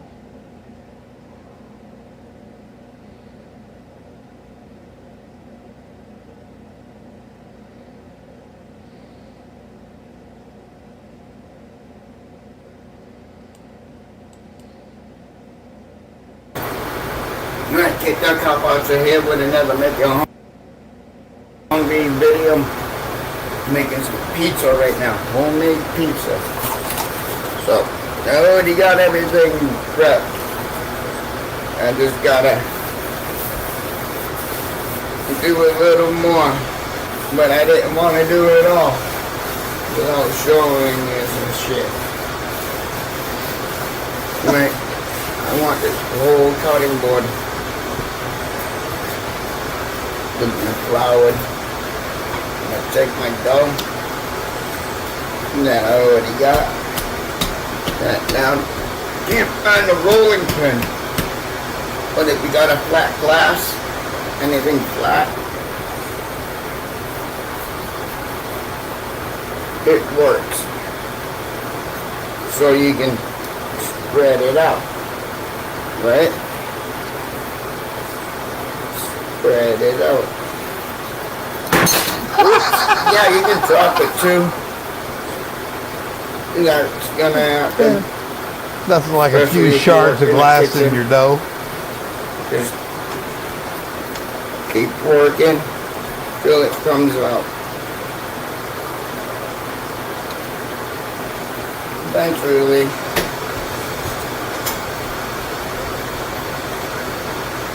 you'll get it. And then when you get it, you'll know. So when I get this done, I'll be right back. Alright, now I got DP, next time you're in a chat with Scotto, Linda, what did Scotto call those? Fish feet and tartar sauce? Scotto don't know what you're talking about. Damn, he got that dough out quick. Ain't nothing like a long cut, huh?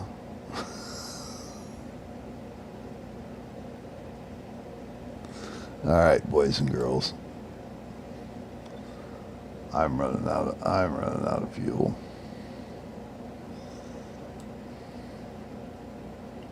I am running out of fuel.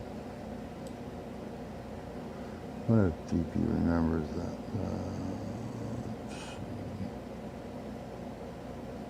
What was that one?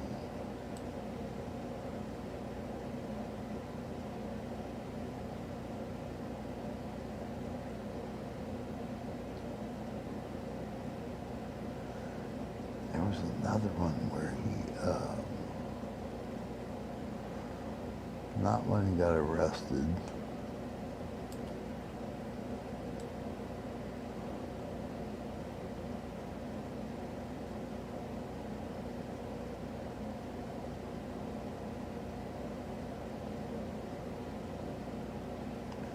Which one was it?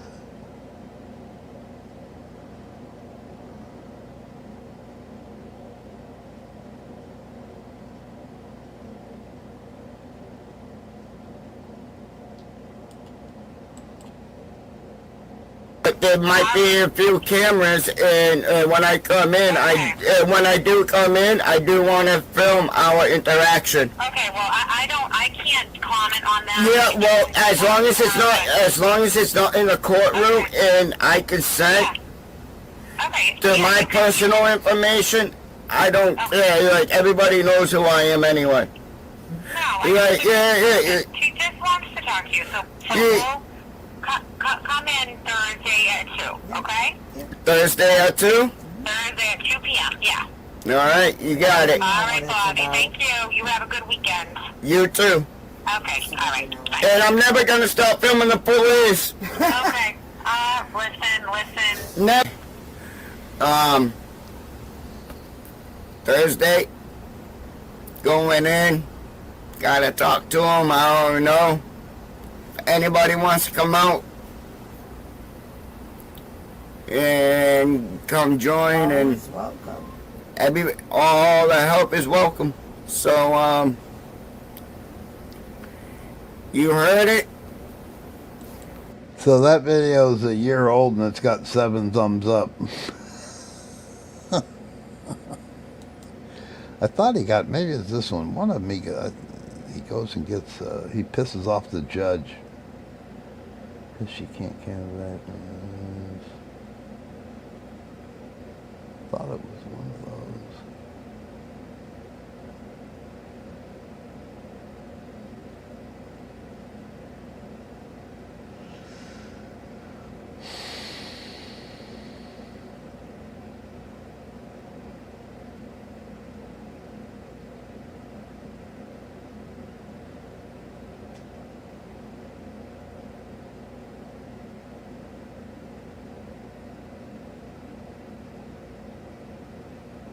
with chicken wings.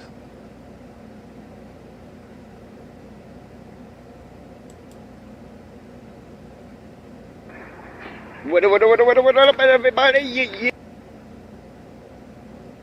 Yeah, we got a little action going on over here. I don't know what's going on yet, but we're approaching it. Yeah. I don't know what it is, but we're soon to find out what it is. What it is. We got an undercover right here. It's a Ford Fusion SE 9BDY60. A car accident.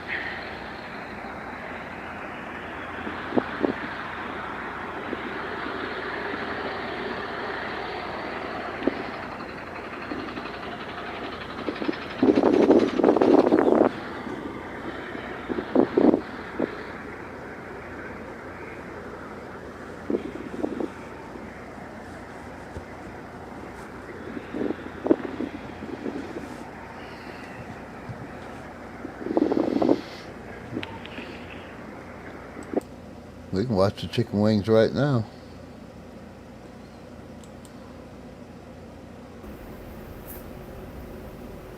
What up,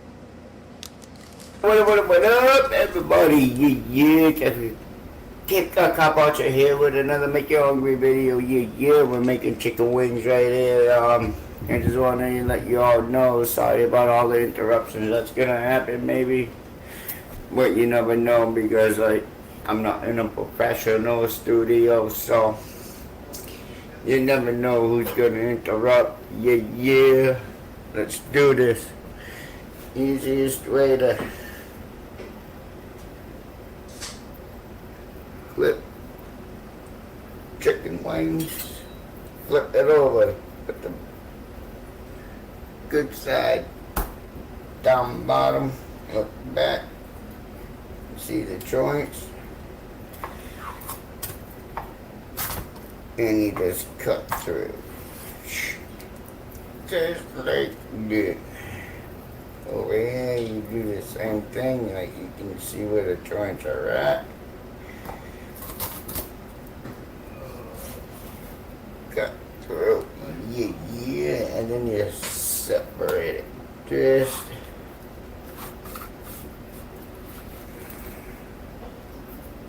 do another one.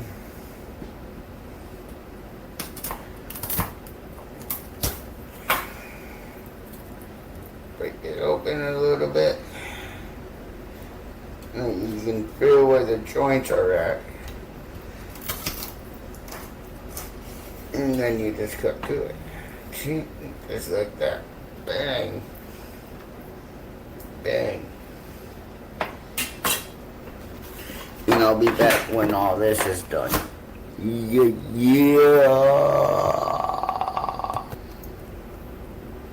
Oh yeah. And sorry, man. I had to get up for cooking stuff. I you got ain't you. got nobody to clean up after you. I think. Are you back there? You gotta do your own dishes. There you are. Sorry about that. I got up to get some iced tea.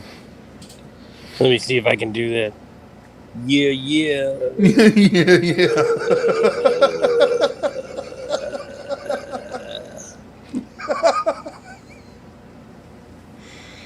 Pretty close. Yeah, pretty good. Yeah. How did you ever find this guy? Okay, so I had to come up just to ask you, like, what the hell? All right, so I did a video on him. I was trying to find it. I can't remember. You know, I got 300 some videos, but it was about a year ago. I was looking for it, and I can't remember what I titled it. But it was a three-part, a deranged lunatic. 3-part video. I don't know if you saw the part where they were on the park bench, and Bobby was defending the homeless. No, I kind of came in the middle of whatever was happening in the park. Okay. Yeah, it was that video, but I did like a 3-part series on it. And then if you remember One of my intros I ran for a long time. It's Bobby standing in the backyard, and he goes, "You know the First Amendment? You know the First Amendment?" And she goes, "Yeah, I do. You're under arrest." Remember that one? That was him. Oh, but anyway. Man. Yeah, sorry. If you saw it, you'd recall it. Yeah, I'm sure. But Oh, God. Bobby Cape Cod Cop Watcher. This guy's gold. Oh, I love it, man. He just never does a long enough video. I mean, I maybe have 2 videos in my library on him. Is he still around, or? Yeah. Oh no. Yeah. No. Yeah. He's got one just a couple days old.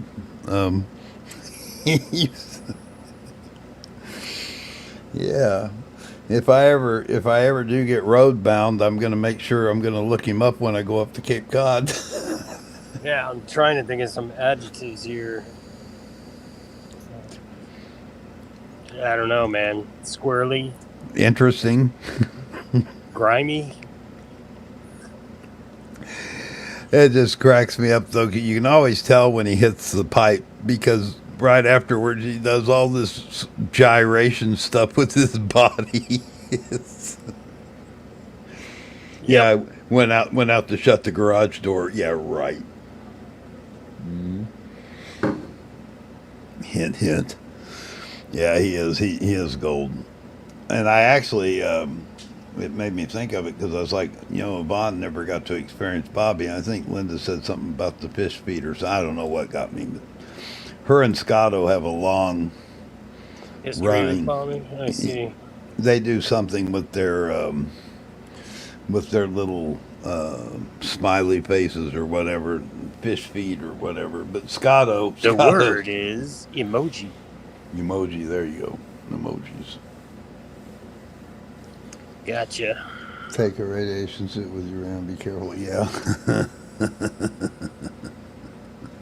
Did you have a pleasant drive, or was it annoying? I didn't drive. I had stuff I had to finish.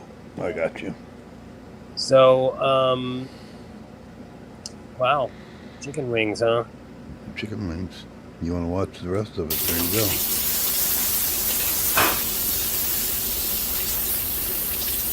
So you don't think I don't. It's a lot of work. They got a pretty nice little crib. Yeah, I mean, actually, it's much cleaner than I would have guessed given his appearance. They're putting that government check to good use. Be careful with that knife, bro. That is unsafe.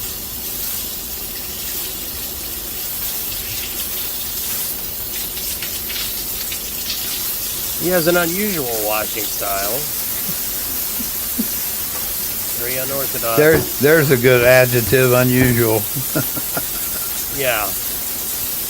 All the way around. So we just he's videoing himself washing his dishes. Oh, he videos. Yeah, I mean, this is his life. I mean, he's. Some of his videos are only 2 or 3, 4 minutes long. He'll videotape himself taking the trash out.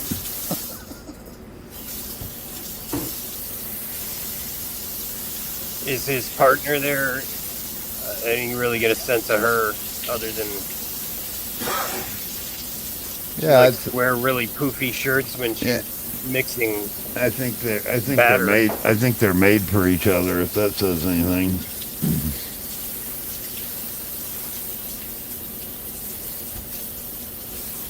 It says something, I don't know what yet.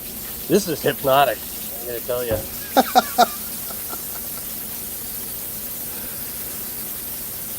I'm jealous. He's got a nice sink. You could almost take a bath in it. Yeah, this fucking nicer than mine. What the fuck? What? His kitchen sink is way nicer than mine. Yeah, mine too. Yeah. Bobby's doing something right. Point. You ain't got nobody to do your dishes. You do them yourself. Yeah. Yeah. Oh, welcome back. So now what I'm gonna do, I'm gonna take all this chicken that I just cut up, minus his little pieces back here, I'm gonna bag up and leave for like chicken stock sometime when I need it. But this is what I'm gonna be cooking right here. I'm genuinely afraid. So what I'm gonna do? I will say this. It does make me feel good about social programs. It kind of works here. Yeah, I mean, he's got to be on some kind of assistance, right? That's what No, they are. No, he is. No, he even talks about his check, you know. Yeah, he's brought it up before. Matter of fact, I think he's got a video where he walks to the mailbox to get his check. Yeah, thank goodness. Or checks. Probably checks. I don't think they're married, so it's probably plural. Yeah, they're made for each other. Move the camera back a little bit. Strainer. Slide that over. Throw the water on. Hell, his strainer's even nicer than mine. Mine's cracked.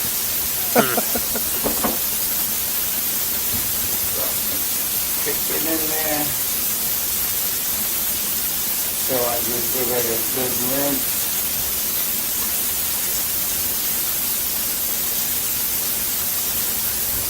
Doing all this. What's that you saying? For like a chicken stock. So like if I want to make like a gravy or something.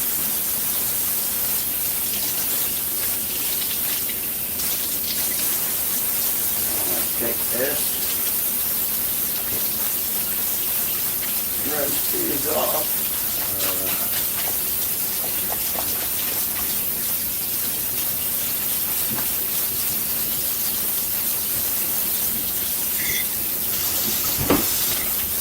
Well, this is making me a lot of things. I'm not hungry.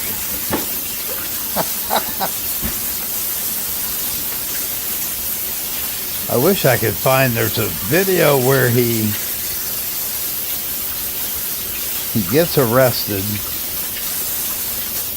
but he talks his way out of it. He offered the cops homemade chicken wings. Like, Yeah, I guess. Yeah. yeah.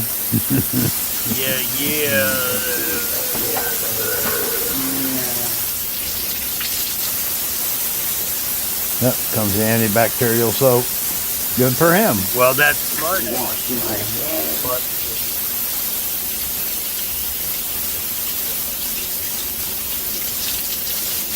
So he's somewhat there. Not 100%.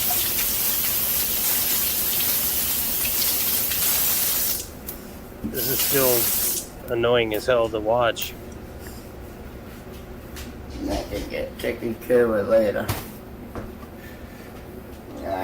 He wipes him on his pants.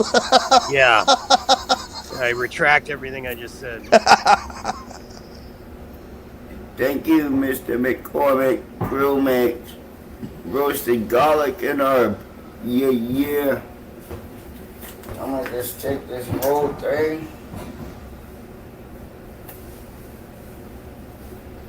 It's the tartar sauce effect. Just dump it all in there.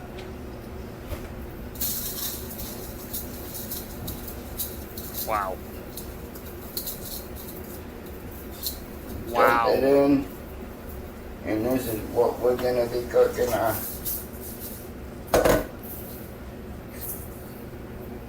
Throw the whole thing in there, why not? Right? Why not?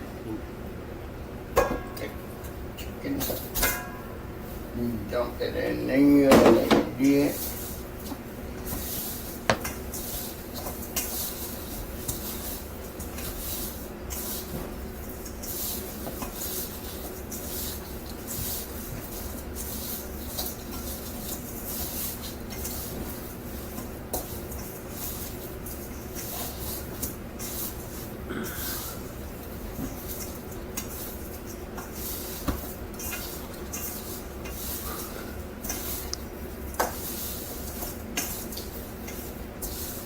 Unorthodox camera placement for a cooking video.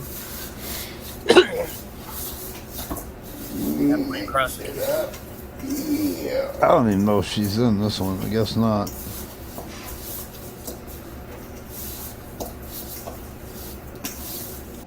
Take it. Yeah, thank you. Is he actually taking the temperature? Yeah, he is.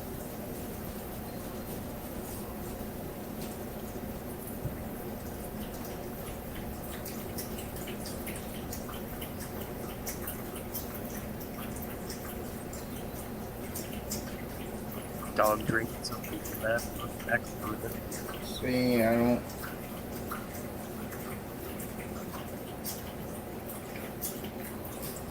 Wow.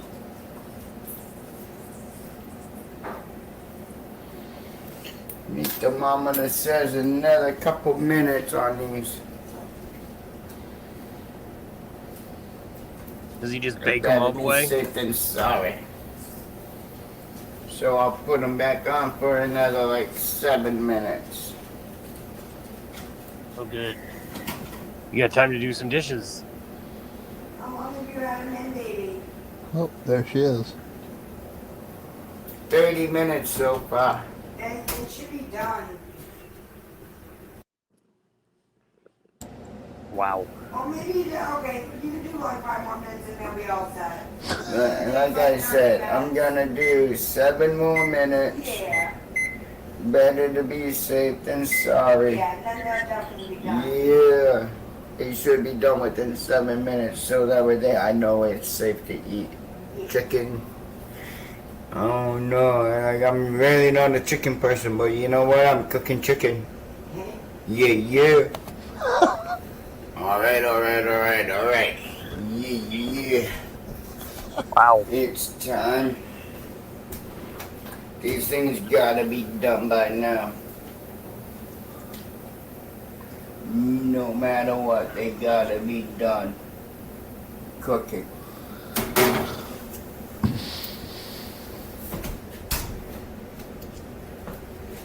Tear one open and see what it looks like.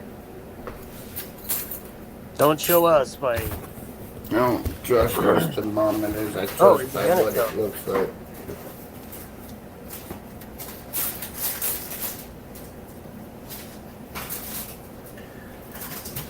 Look at that nice white meat in there.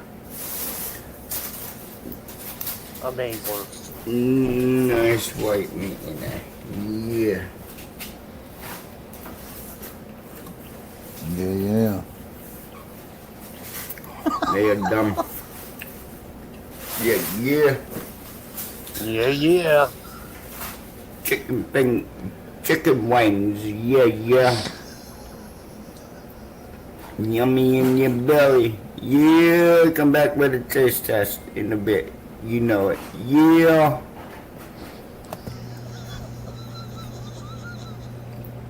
Taste test. Testing my chicken wings. Yeah. Damn, house is nice. Yeah. Yeah. Could use a little more spice. Tried 2 bottles. Yummy in your belly. They fucking came out badass. Hell yeah. Keep that cop watcher out with another make you hungry video. Yeah.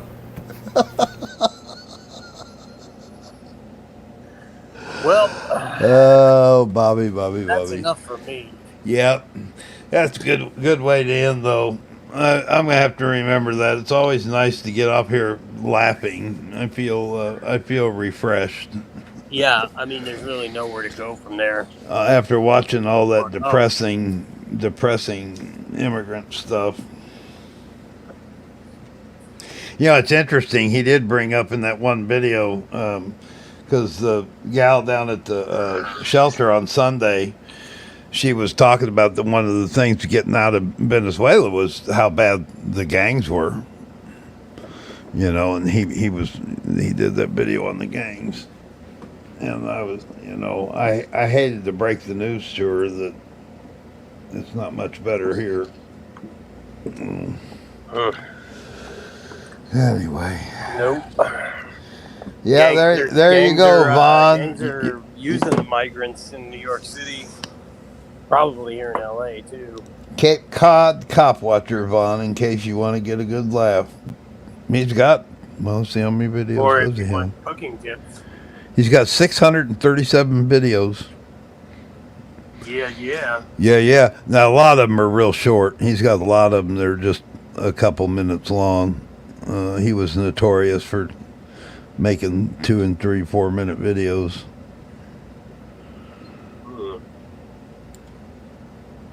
Bobby. He's an icon. Man, he really improved that jingle. I remember when he first made it, it wasn't that long. He's, I gotta see if I can write down the words to that. Cape Cod watching, Cape Cod watching, corrupt cops watching, Cape Cod watching, Cape Cod watching, Cape Cod watching. When he on your block, there's nothing you could do to stop him. Clown, Prince of Gotham. Call me a monster, call me karma. I'm wearing God's armor. Grew up a That's pretty catchy. Never like doxing. Shit, we need a sponsor. No I'll say this. Huh? That's more. He's displaying right there. He's displaying more talent than Kaiser. Oh yeah. Oh, absolutely. I mean, that was actually a pretty good rhyme line that he put in there. I mean, I honestly, and maybe this is just bad on me for judging a book by its cover, but I wouldn't have expected that. I'm not saying that Graham's gonna win a Grammy or anything. No. I mean, But yeah, and honestly, I'd probably eat his cooking before I ate Kaiser's either. I want to see what that said. It said, karma. I'm wearing God's armor. Or maybe I just wearing God's. go on a forced fast. Call me a monster, call me karma. I'm wearing God's armor. Call me Karma. I'm wearing God's armor. There you go. That's some Taylor Swift shit there. I don't know what. Yeah. Well, don't ask me where that came from. That was for Linda. That came out for her. I just pulled that out of my ass. No, Kaiser wouldn't be capable of that.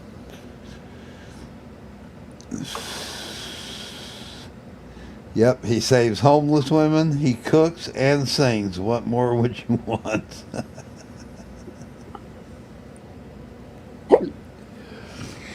What more could you ask for?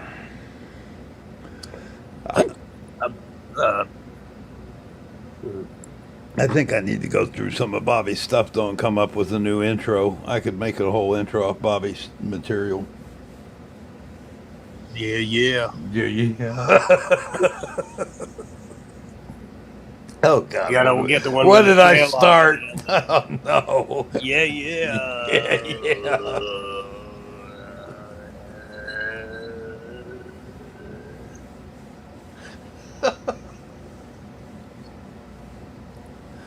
Yeah, I don't know, man.